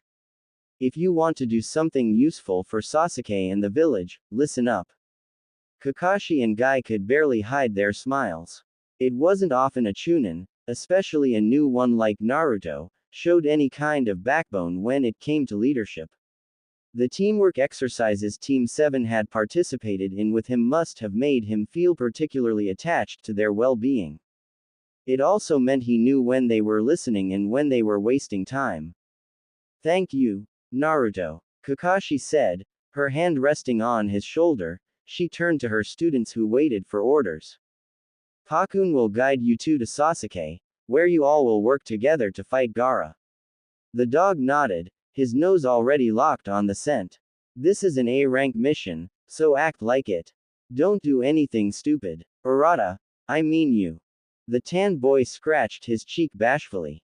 Sure, he wasn't the most cautious genin in the world. He liked to take risks, it was in his blood.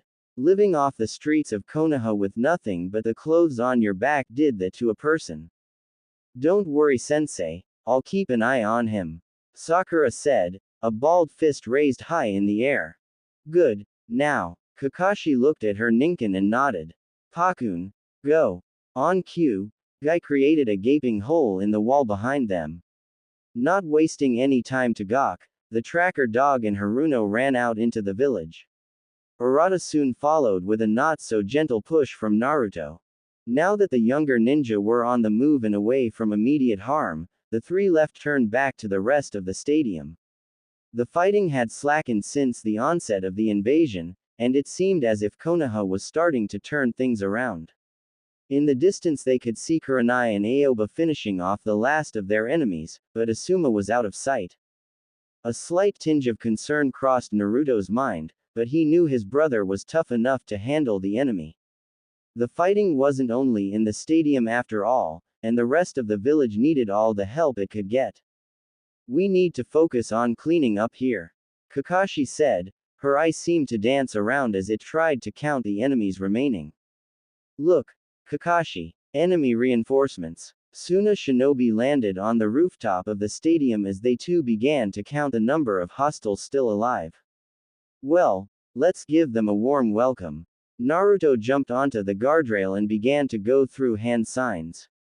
Kakashi-sensei, care to join in?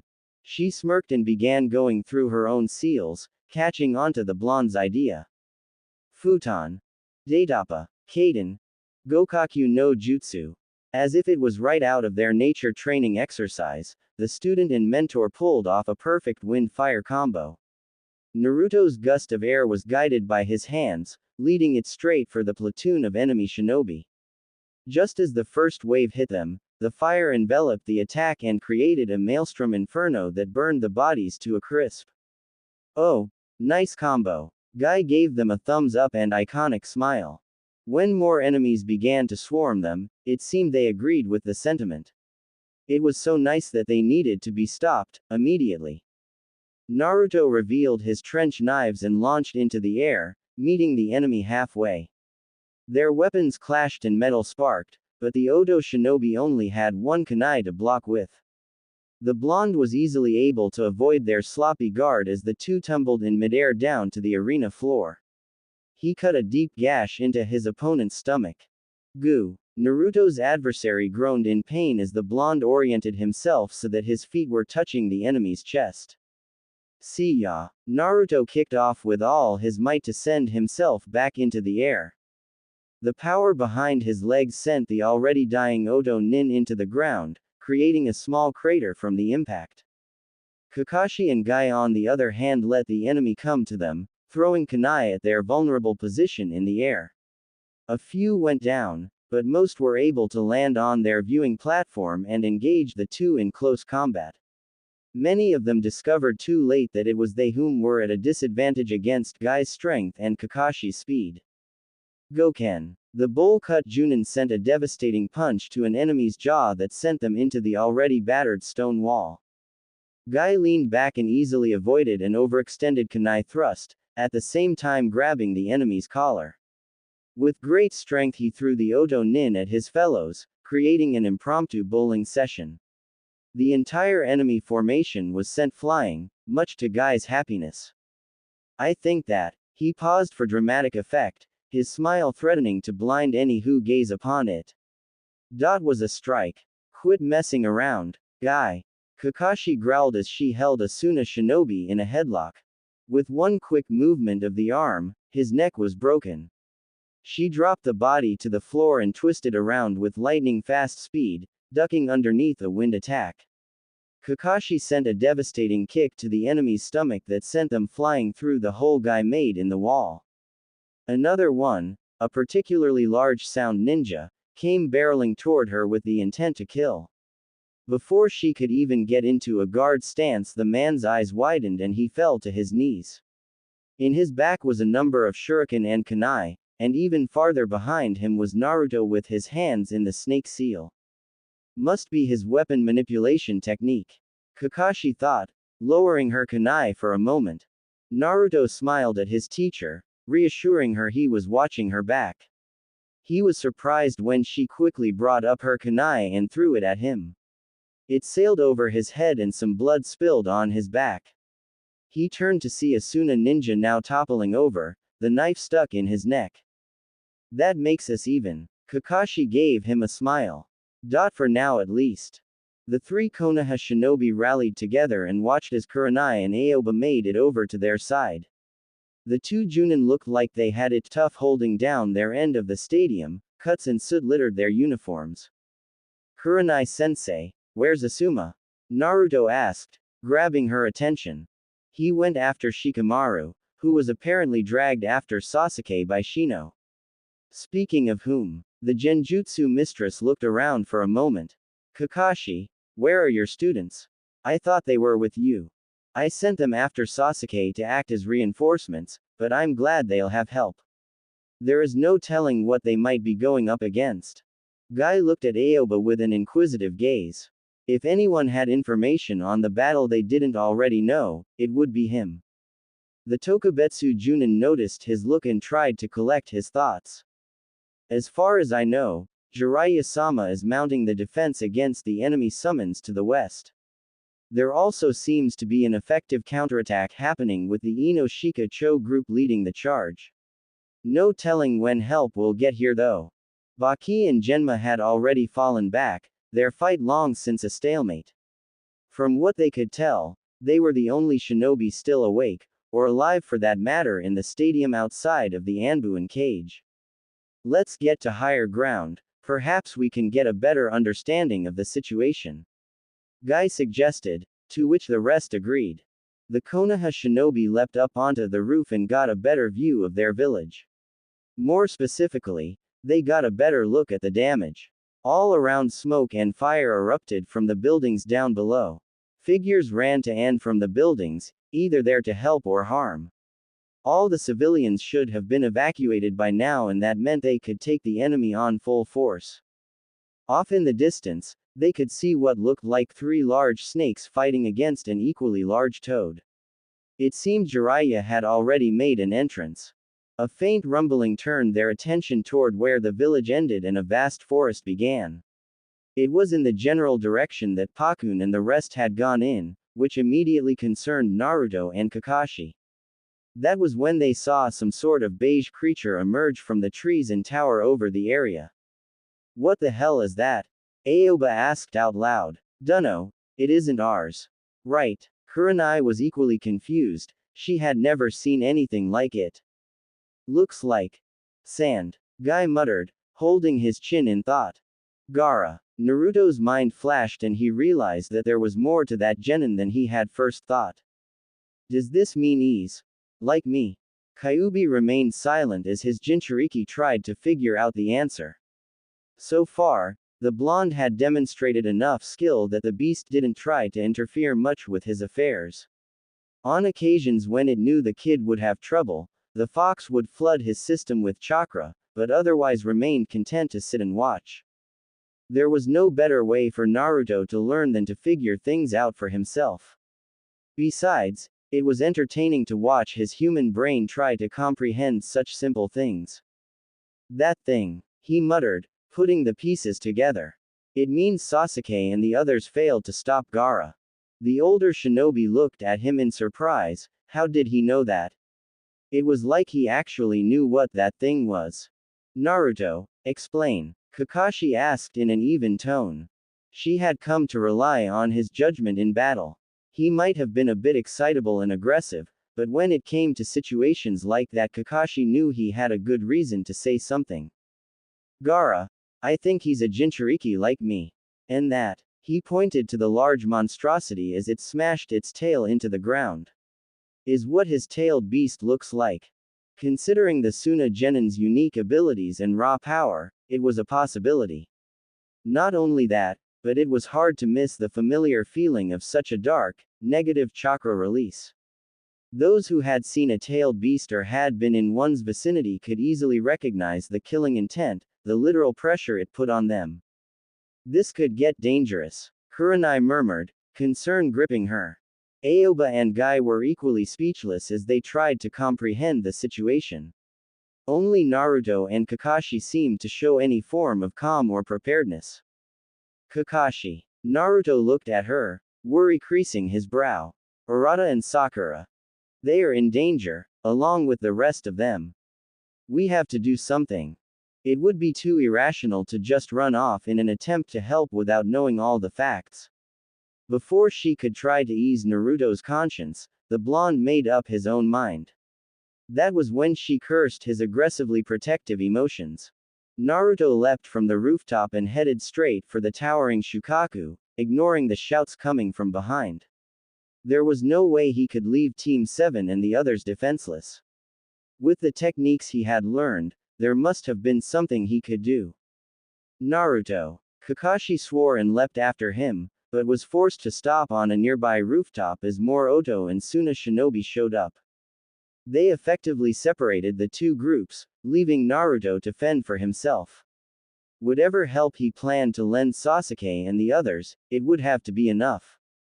It was Kakashi's duty to protect Naruto, and it only frustrated her more that she was being stopped by these obstacles. Gathering lightning chakra again, she sent the enemy a deadly glare as she readied her Sharingan. Out of my way. The two sides charged one another with the intent to kill. Their battle was just beginning, but Urata's was just finishing up. Oh. It wasn't long in their pursuit of Sasuke that Pakun told them they were being followed.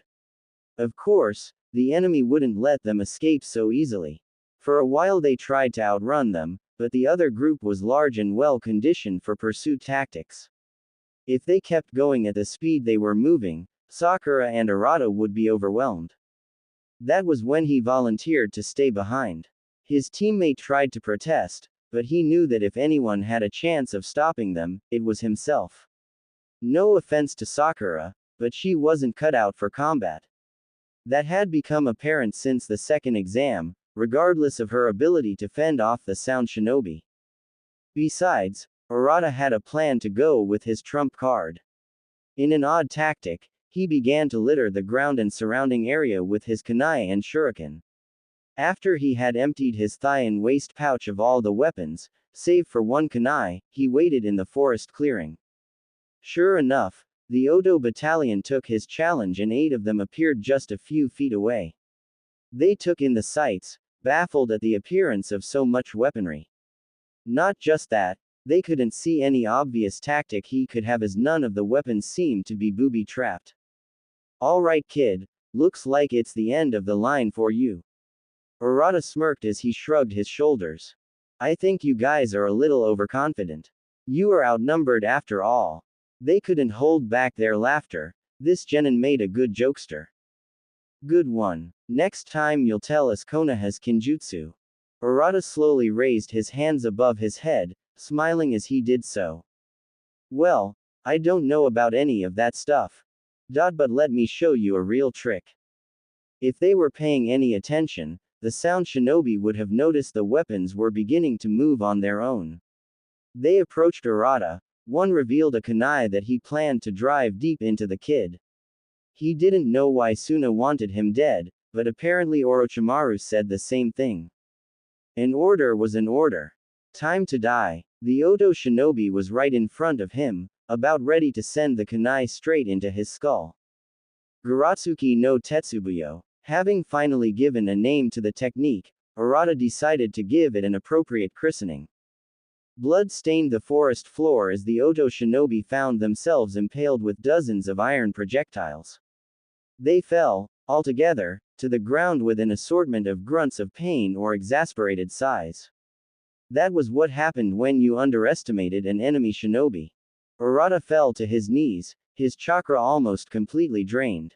It was just like the time he fought Tenten and controlled her dozens and dozens of weapons, his chakra suffered greatly. There was little chance he could gather the strength to keep going and help Sakura, but he had to try. Going somewhere, brat. The cold voice froze his entire body. There must have been another enemy shinobi, waiting in the distance in case something went wrong. Now that the genin had thoroughly exhausted himself, the ninja showed himself.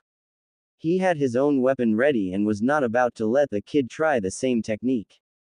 So this is it, yeah. Arata wore a sad smile, trying to find something to regret so he could feel as cliché as possible. Well, guess I can regret not getting to see Kakashi Sensei naked. I mean, come on. How Sasuke can just ignore that? Arata, get down. Snapped from his lecherous thoughts, the kid did as the commanding voice said and covered his head. Naruto appeared on top of the genin's back, arms tucked into his chest. With speed the enemy couldn't follow, he sent his arms flying out with the blades cutting deep into the Odo shinobi's chest. That was when they tried to retreat by leaping back. Ah, you bast! His eyes widened as Naruto's speed proved greater and the wind blades made a cutting motion for his neck. That was the last thing the enemy saw before his own head went flying, separated from its body. Naruto stored his weapons and ran back to check on Arata, who was hyperventilating in fear. Calm down, Sato. The battle's over. Why yeah, I know. Arata cursed himself. Trying to control his breathing was surprisingly difficult. Oi. You shouldn't worry about me. Sakura. And Sasuke are in trouble. He wheezed out, surprising Naruto with his selflessness. Yeah, I'll go save them as soon as you calm down. Naruto's hand rested comfortably on his back in an attempt to ease his tension. After a little while, Arata had gotten himself back under control. Naruto gave him instructions on where to fall back to before continuing on. They had little time to waste on pleasantries. Arata did wish him luck before he left. Knowing the monster that laid ahead, Naruto would need it. As it turned out, Naruto had more than just a bit of luck on his side. A few days later, Konohagakure. We have need of a leader right now, Jiraiya. If you won't do it, who will? Well, if you have to have a Sannin, I suppose I can get you one. It would be a boring mission, but seeing Tsunade may give him more research than he could handle. Besides, it was the least he could do after the third sacrificed himself in battle. If Jiraiya had taken the situation in Konoha a bit more seriously, there would have been a chance the entire conflict could have been avoided. At least, that was what he liked to tell himself. Tsunade. Koharu questioned with Homura by her side, looking equally curious. It was true she would be an invaluable asset to the village, but first she would have to be willing to return. Not only did her stubbornness play an issue, but no one knew where she was. Ever since the death of her loved ones, she had slowly lost confidence in the village until she finally gave up and left. A pitiful display by the council's opinion, but they couldn't very well stop such an influential and powerful kunoichi like Tsunade. After all the casualties we sustained, she's almost a necessity, right? Jiraiya asked, rhetorically. Well, I'll get her back for you. I was planning on leaving soon anyway. Homura deliberated with himself for a moment before looking at Jiraiya with a careful gaze. Very well, Jiraiya, but we will send an Anbu platoon to support the mission. It is of the utmost importance to the village it succeeds. That did not sound good, at all. A group of porcelain-masked babysitters, babysitting one of the Sannin of all people. What would it do to his reputation? If you asked someone else, they might say it couldn't be made worse. Ah, no thanks. He waved his hand in front of them, shaking his head. An idea formed in his head though, and with a conniving smirk he looked at the annoyed council. There was no way they could refuse him considering the favor he was doing them. There's one guy the first wouldn't mind taking along, if it's alright with you. The two elders waited there impatiently through his dramatic pause Jiraiya had created. They were glad that they did not have to deal with the Toad Sage when he was a child. He was already bad enough to drive them slowly senile. Naruto Uzumaki. What do you say? Their faces hardened, surprising the Sannin. If anything, he expected them to be happy to get rid of the kid. I'm afraid we will have to deny that request. Jiraiya practically flopped over in distress. Confusion laced his features as Koharu delivered the statement with nothing but truth. Why? Was all he could think to blurt out. Homura responded for his partner as he hoped to finish this silly conversation as soon as possible. Naruto Uzumaki has proven to be a capable chunin and served the village well during the invasion. Surely you heard of his actions in the stadium and the defeat of Suna no Gara, the Ikibi container. Jiraiya nodded. Hell, he probably saw all of it from the top of his summon. Koharu nodded. The Jinchuriki was becoming a powerful shinobi. He would be an effective deterrent to war in Konoha's weakened state, which would require him to stay inside the village. There was also the chance of him being harmed if taken out of the village, which was something they could not allow to happen. Ironically, the Kyuubi was the Leaf's guardian in harsh times like those. You have got to be kidding me. Jiraiya held his head in his hand, trying to figure out a way to talk them out of it. So, we will arrange the Anbu platoon to meet with you within the hour. Don't waste any time. Well, that conversation ended quickly. Oh, Konohagakure. Will of Fire Monument. Oh. Naruto and dozens of other shinobi attended the Sandame's funeral. All of them wore dark clothing of some sort, their heads bowed in respect. The eyes of those there could not bear to look upon the Sandame's face, for they knew if they did, tears would be inescapable. The sky filled with dark clouds as it began to rain. It seemed even Kami wept for the village hidden in the leaves. Asuma and Kurenai stood on either side of Naruto in the front row of shinobi. One by one, they all went up and placed a white lily on his memorial. It was heartbreaking to think that the man so many had looked up to as not just a leader, but a father or grandfather, was dead. Yes, he died protecting the village and would be remembered forever with honor, but what of the feelings he left behind? Naruto couldn't take it and began to quietly sob as tears fell from his eyes. Some noticed and all were sympathetic as they could barely hold back the same feeling. Asuma stood there, resolute. He was putting on a strong act, but for those close to him, they knew he was close to breaking. In front him, with his hands on either shoulder, stood Konohamaru. The boy had been crying before they had even arrived and found little solace in his uncle's arms. Kurenai saw her little brother begin to cry and motioned to comfort him. It was already difficult enough for her to bear. What Naruto must have been going through was surely worse. The only man to take me in, and now he's dead. My grandfather is dead. What the hell did I train so hard for? He felt like giving up. Hiruzen had always been there, watching him from a distance. Whenever he would falter, Hiruzen would be there to get him back on his feet with a word of advice. If there was ever indecision in Naruto's actions, Hiruzen would have been there to guide him. Now it was all gone.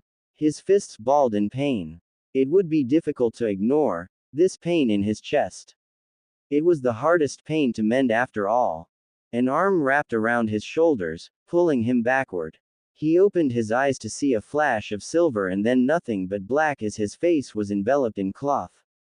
Kakashi's left arm held Naruto close to her body while her right hand held the back of his head. She was unable to watch him cry alone, her face softening with a familiar sense of sympathy. After all, it was impossible for her to forget all those that had passed before her. All the mistakes she made that led to those close to her dying, one by one. If she could help it, she wouldn't let Naruto fall that far. Not alone. It's okay, Naruto, she whispered into his ear, taking on an almost motherly tone. The Sandames will live on. In all of us. Naruto's arms wrapped around Kakashi's slender frame, trying to find comfort in her warmth. The pain in his chest slowly began to recede as the two remained connected. Was this why the third was so adamant they work together? Did he know something like this would happen? The sun began to emerge, peeking over the Hokage monument. Kakashi looked up and smiled. This is his legacy. Oh. It was an amazing feeling. Naruto smiled, scratching the back of his head in embarrassment. I never thought Kakashi-sensei would do that. She really made me feel better. What was it though? I just felt so comfortable. Like I could stay there forever. Naruto shook his head clear. He stood in front of the Will of Fire monument, in which the village's Hokage were buried. In front of him the picture of the third stared resolutely back at him. It was as if the conversation was the most important thing in the world. Well, it meant a lot to Naruto to get the story off of his chest. I just wanted to say thanks. For everything. Naruto bowed before producing a big smile. I won't let you down, I promise. With that, Naruto turned on his heel and left the memorial.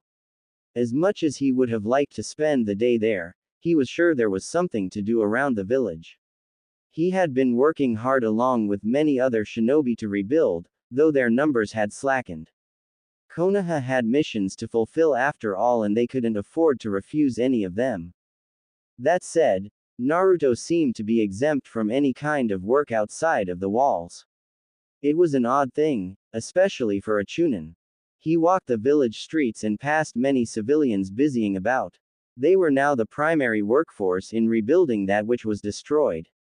Homes were prioritized first, then the merchant district and all that remained after. The shinobi had ensured in the opening few days of rebuilding that the military infrastructure was quickly rebuilt, which included the demolished West Wall. It felt like there was more he could be doing, but everywhere he looked it seemed everything was fixed. The progress was astounding. To Naruto, that said something about the resilience of the Leaf, not just the shinobi but the people too. From this realization came a proud smile that adorned his face as he walked to an unknown destination. The third had left behind a legacy to be proud of, he thought.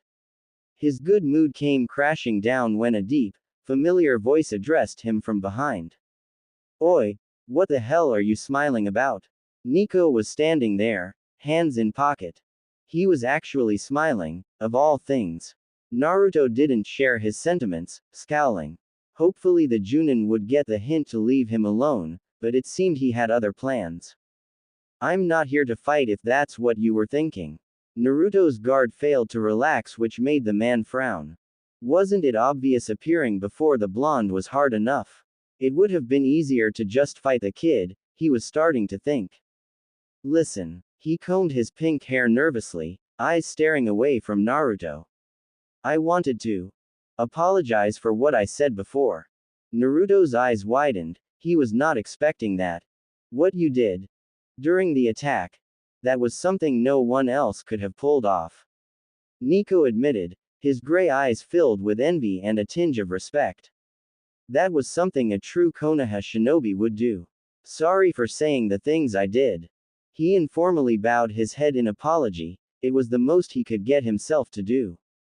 Regretful or not, Nico still had some pride in his older age. Naruto was no longer frowning, his face neutral. It wouldn't be right to continue the conflict after Nico's apology.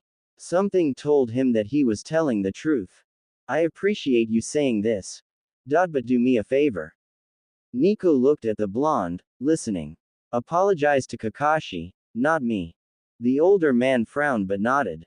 He had disrespected Kakashi with his conduct and the least he could do was repay Naruto by following through. Before they could part, an exasperated Ebisu came down from one of the rooftops in between them. It was as if he had seen a ghost with how fast he must have been running. The two other shinobi looked at him with concern, but he delayed no longer in telling them his message. The village has been infiltrated. Their eyes widened and suddenly their guard went up. Kakashi and the others fought them off, but she's in the hospital. Naruto was frozen, unable to think or say anything. Kakashi, in the hospital. Who had the power to do that? Better yet, where were they so he could kill them himself? Infiltrated. What the hell are the Anbu doing? Nico shouted in anger with Ebisu turning to him. Nico, I came to find you and all the other Junin scattered around. There is an emergency meeting being held in the lounge, we are trying to decide how to proceed. The pink-headed man nodded and, before leaving, gave a comforting nod to Naruto. It must have been the toughest on him. Naruto. Ebisu turned to him, pressing his glasses back up the bridge of his nose. The elders have asked that you remain on standby until further notice. You might be part of the counter-response unit. Unfortunately, the village's Junin and Chunin were in short supply. Naruto wasn't the strongest ninja in the village, but he was respectable enough for them to consider him for the mission. Not only that, but they had but the faintest idea of who the attackers were or what their organization wanted, and by putting Naruto in the group, they might confirm many suspicions. Understood. I'll be at the hospital. The Tokubetsu Junin nodded before taking off to find more available shinobi. He wasn't sure what he was going to do, but there was no way he could leave Kakashi alone. Not after the third's death, not after the tears he shed. Not another precious person would be taken from him. Konohagakure. Hospital. Kakashi. The medical ninja attending to the comatose woman turned around in surprise. Naruto burst into the room and saw the sorry state the Junin was in. Concern washed over him as he rushed to her bedside, giving the medics little space to maneuver. Luckily, they had done most of what could be done already and were about ready to leave. It looked like Naruto needed some alone time after all. What happened to her? He asked, his voice quickly losing emotion. Inside, his body felt like it was being twisted around a knife. Severe mental exhaustion, most likely from sort of torture technique that affected the mind. Torture. The word sat on Naruto's tongue like poison. Will she? He couldn't even finish a damn sentence, he was so scared. We have done all we can for her. It is up to her mind to rest and recover on its own. That meant there was no telling how long she would be out. Naruto's fists wanted something to punch, but he immediately relaxed as the Junin shifted in her deep sleep. To calm down, he chose to focus his eyes on her. Past the condition she was in, just Kakashi as she was. Her vest had been removed, leaving her in the tight blue shirt she usually wore. The silver hair he had been so entranced by lay flat and scattered on the pillow beneath her head. Kakashi's left eye, usually covered by her Hitai-8, was revealed but closed. The arms that had held him so tightly now lay limp at her sides. Kakashi. Naruto sat down in a nearby chair, just a few inches from her side. Hesitantly, he took her hand in both of his and was shocked at how cold she was. There was no way she was gone, right? The monitors nearby reminded him she was still alive, much to his relief. Naruto couldn't think of anything to say, so he continued to sit there for what felt like hours. The uncomfortable silence was only broken by the consistent beep of the medical equipment and the soft breathing that came from the two occupants. Finally, Naruto sighed and looked down at the ground to avoid watching her. It was like something was mocking him for his weakness every time he looked at her face. This was torture, but he wouldn't leave. No, he couldn't leave her side. I'm sorry, Kakashi. He bit his lip, enough to make it bleed. The door opened, but he didn't bother to look who it was. Multiple footsteps told him it must have been important, but he couldn't summon the energy to check the new arrivals. It was like Kakashi's touch was a sweet poison, sapping him of strength. Naruto-kun, Guy shouted, a few feet from the bed. At his flanks were Asuma and Kurenai, and both looked wounded in some way. The Sarutobi's left arm was recently bandaged and Kurenai had a slight limp. It was enough to bring at least a little of Naruto's attention away from the bedridden Junin. What? He asked, still finding it hard to articulate words. We've been ordered to pursue Kakashi's attackers. They made sure we had to include you, so come on. The taijutsu master was surprisingly serious, his chipper attitude non-existent. That was alright though, because Naruto had finally found strength enough to stand. He would pay them back for what they did to Kakashi. It seemed the heavens were smiling upon him by gifting him this chance. Not just that, Sasuke Uchiha has left the village in pursuit of one of them. We need to make sure he remains out of harm's way. Kurenai added after receiving the hasty briefing. Naruto joined them by the door, surprise registering on his face. Sasuke had gone after them. Why? Do we know who these guys are? Naruto asked, and the Junin's faces seemed to darken. Kisame Hoshigaki of the Mist. Asuma announced, his frown turning into a scowl with the next name. And Itachi Uchiha of the Leaf. Both are nuke nin and highly dangerous. If Naruto had been surprised before, he was shocked now. Itachi Uchiha, the infamous Uchiha that left the village shortly after the massacre of his clan. Sasuke was his little brother, and it seemed there was some seriously bad blood between them. An odd sense of custodial responsibility came over Naruto, his eyes turning back to Kakashi. Whether he liked it or not, Naruto was part of Team 7. He had a duty to watch over them when Kakashi wasn't around. If Sasuke was in danger, that meant he would have to do something about that. How could he face the Junin if he failed to protect one of her students? He shuddered at the thought. Come on, we need to move fast if we want to reach them in time. Guy urged, indicating he follow them. The Junin took off down the hallway, leaving Naruto alone in the room. He laid one last look upon Kakashi, the woman who had given him strength in his worst times of need. It was Kakashi that had put all her faith in him when others would have abandoned him. Thanks to her, he was a powerful shinobi worthy of the Third's legacy. I'll be back soon, Kakashi. His eyes hardened. Just rest for a while and let me take a bit of your burden. Naruto ran out of the room in an attempt to catch up with the others. He wasn't about to let Itachi and Kisame get away with what they did to her. They would have to pay a heavy price, whether it be now or some time in the future. He would have revenge.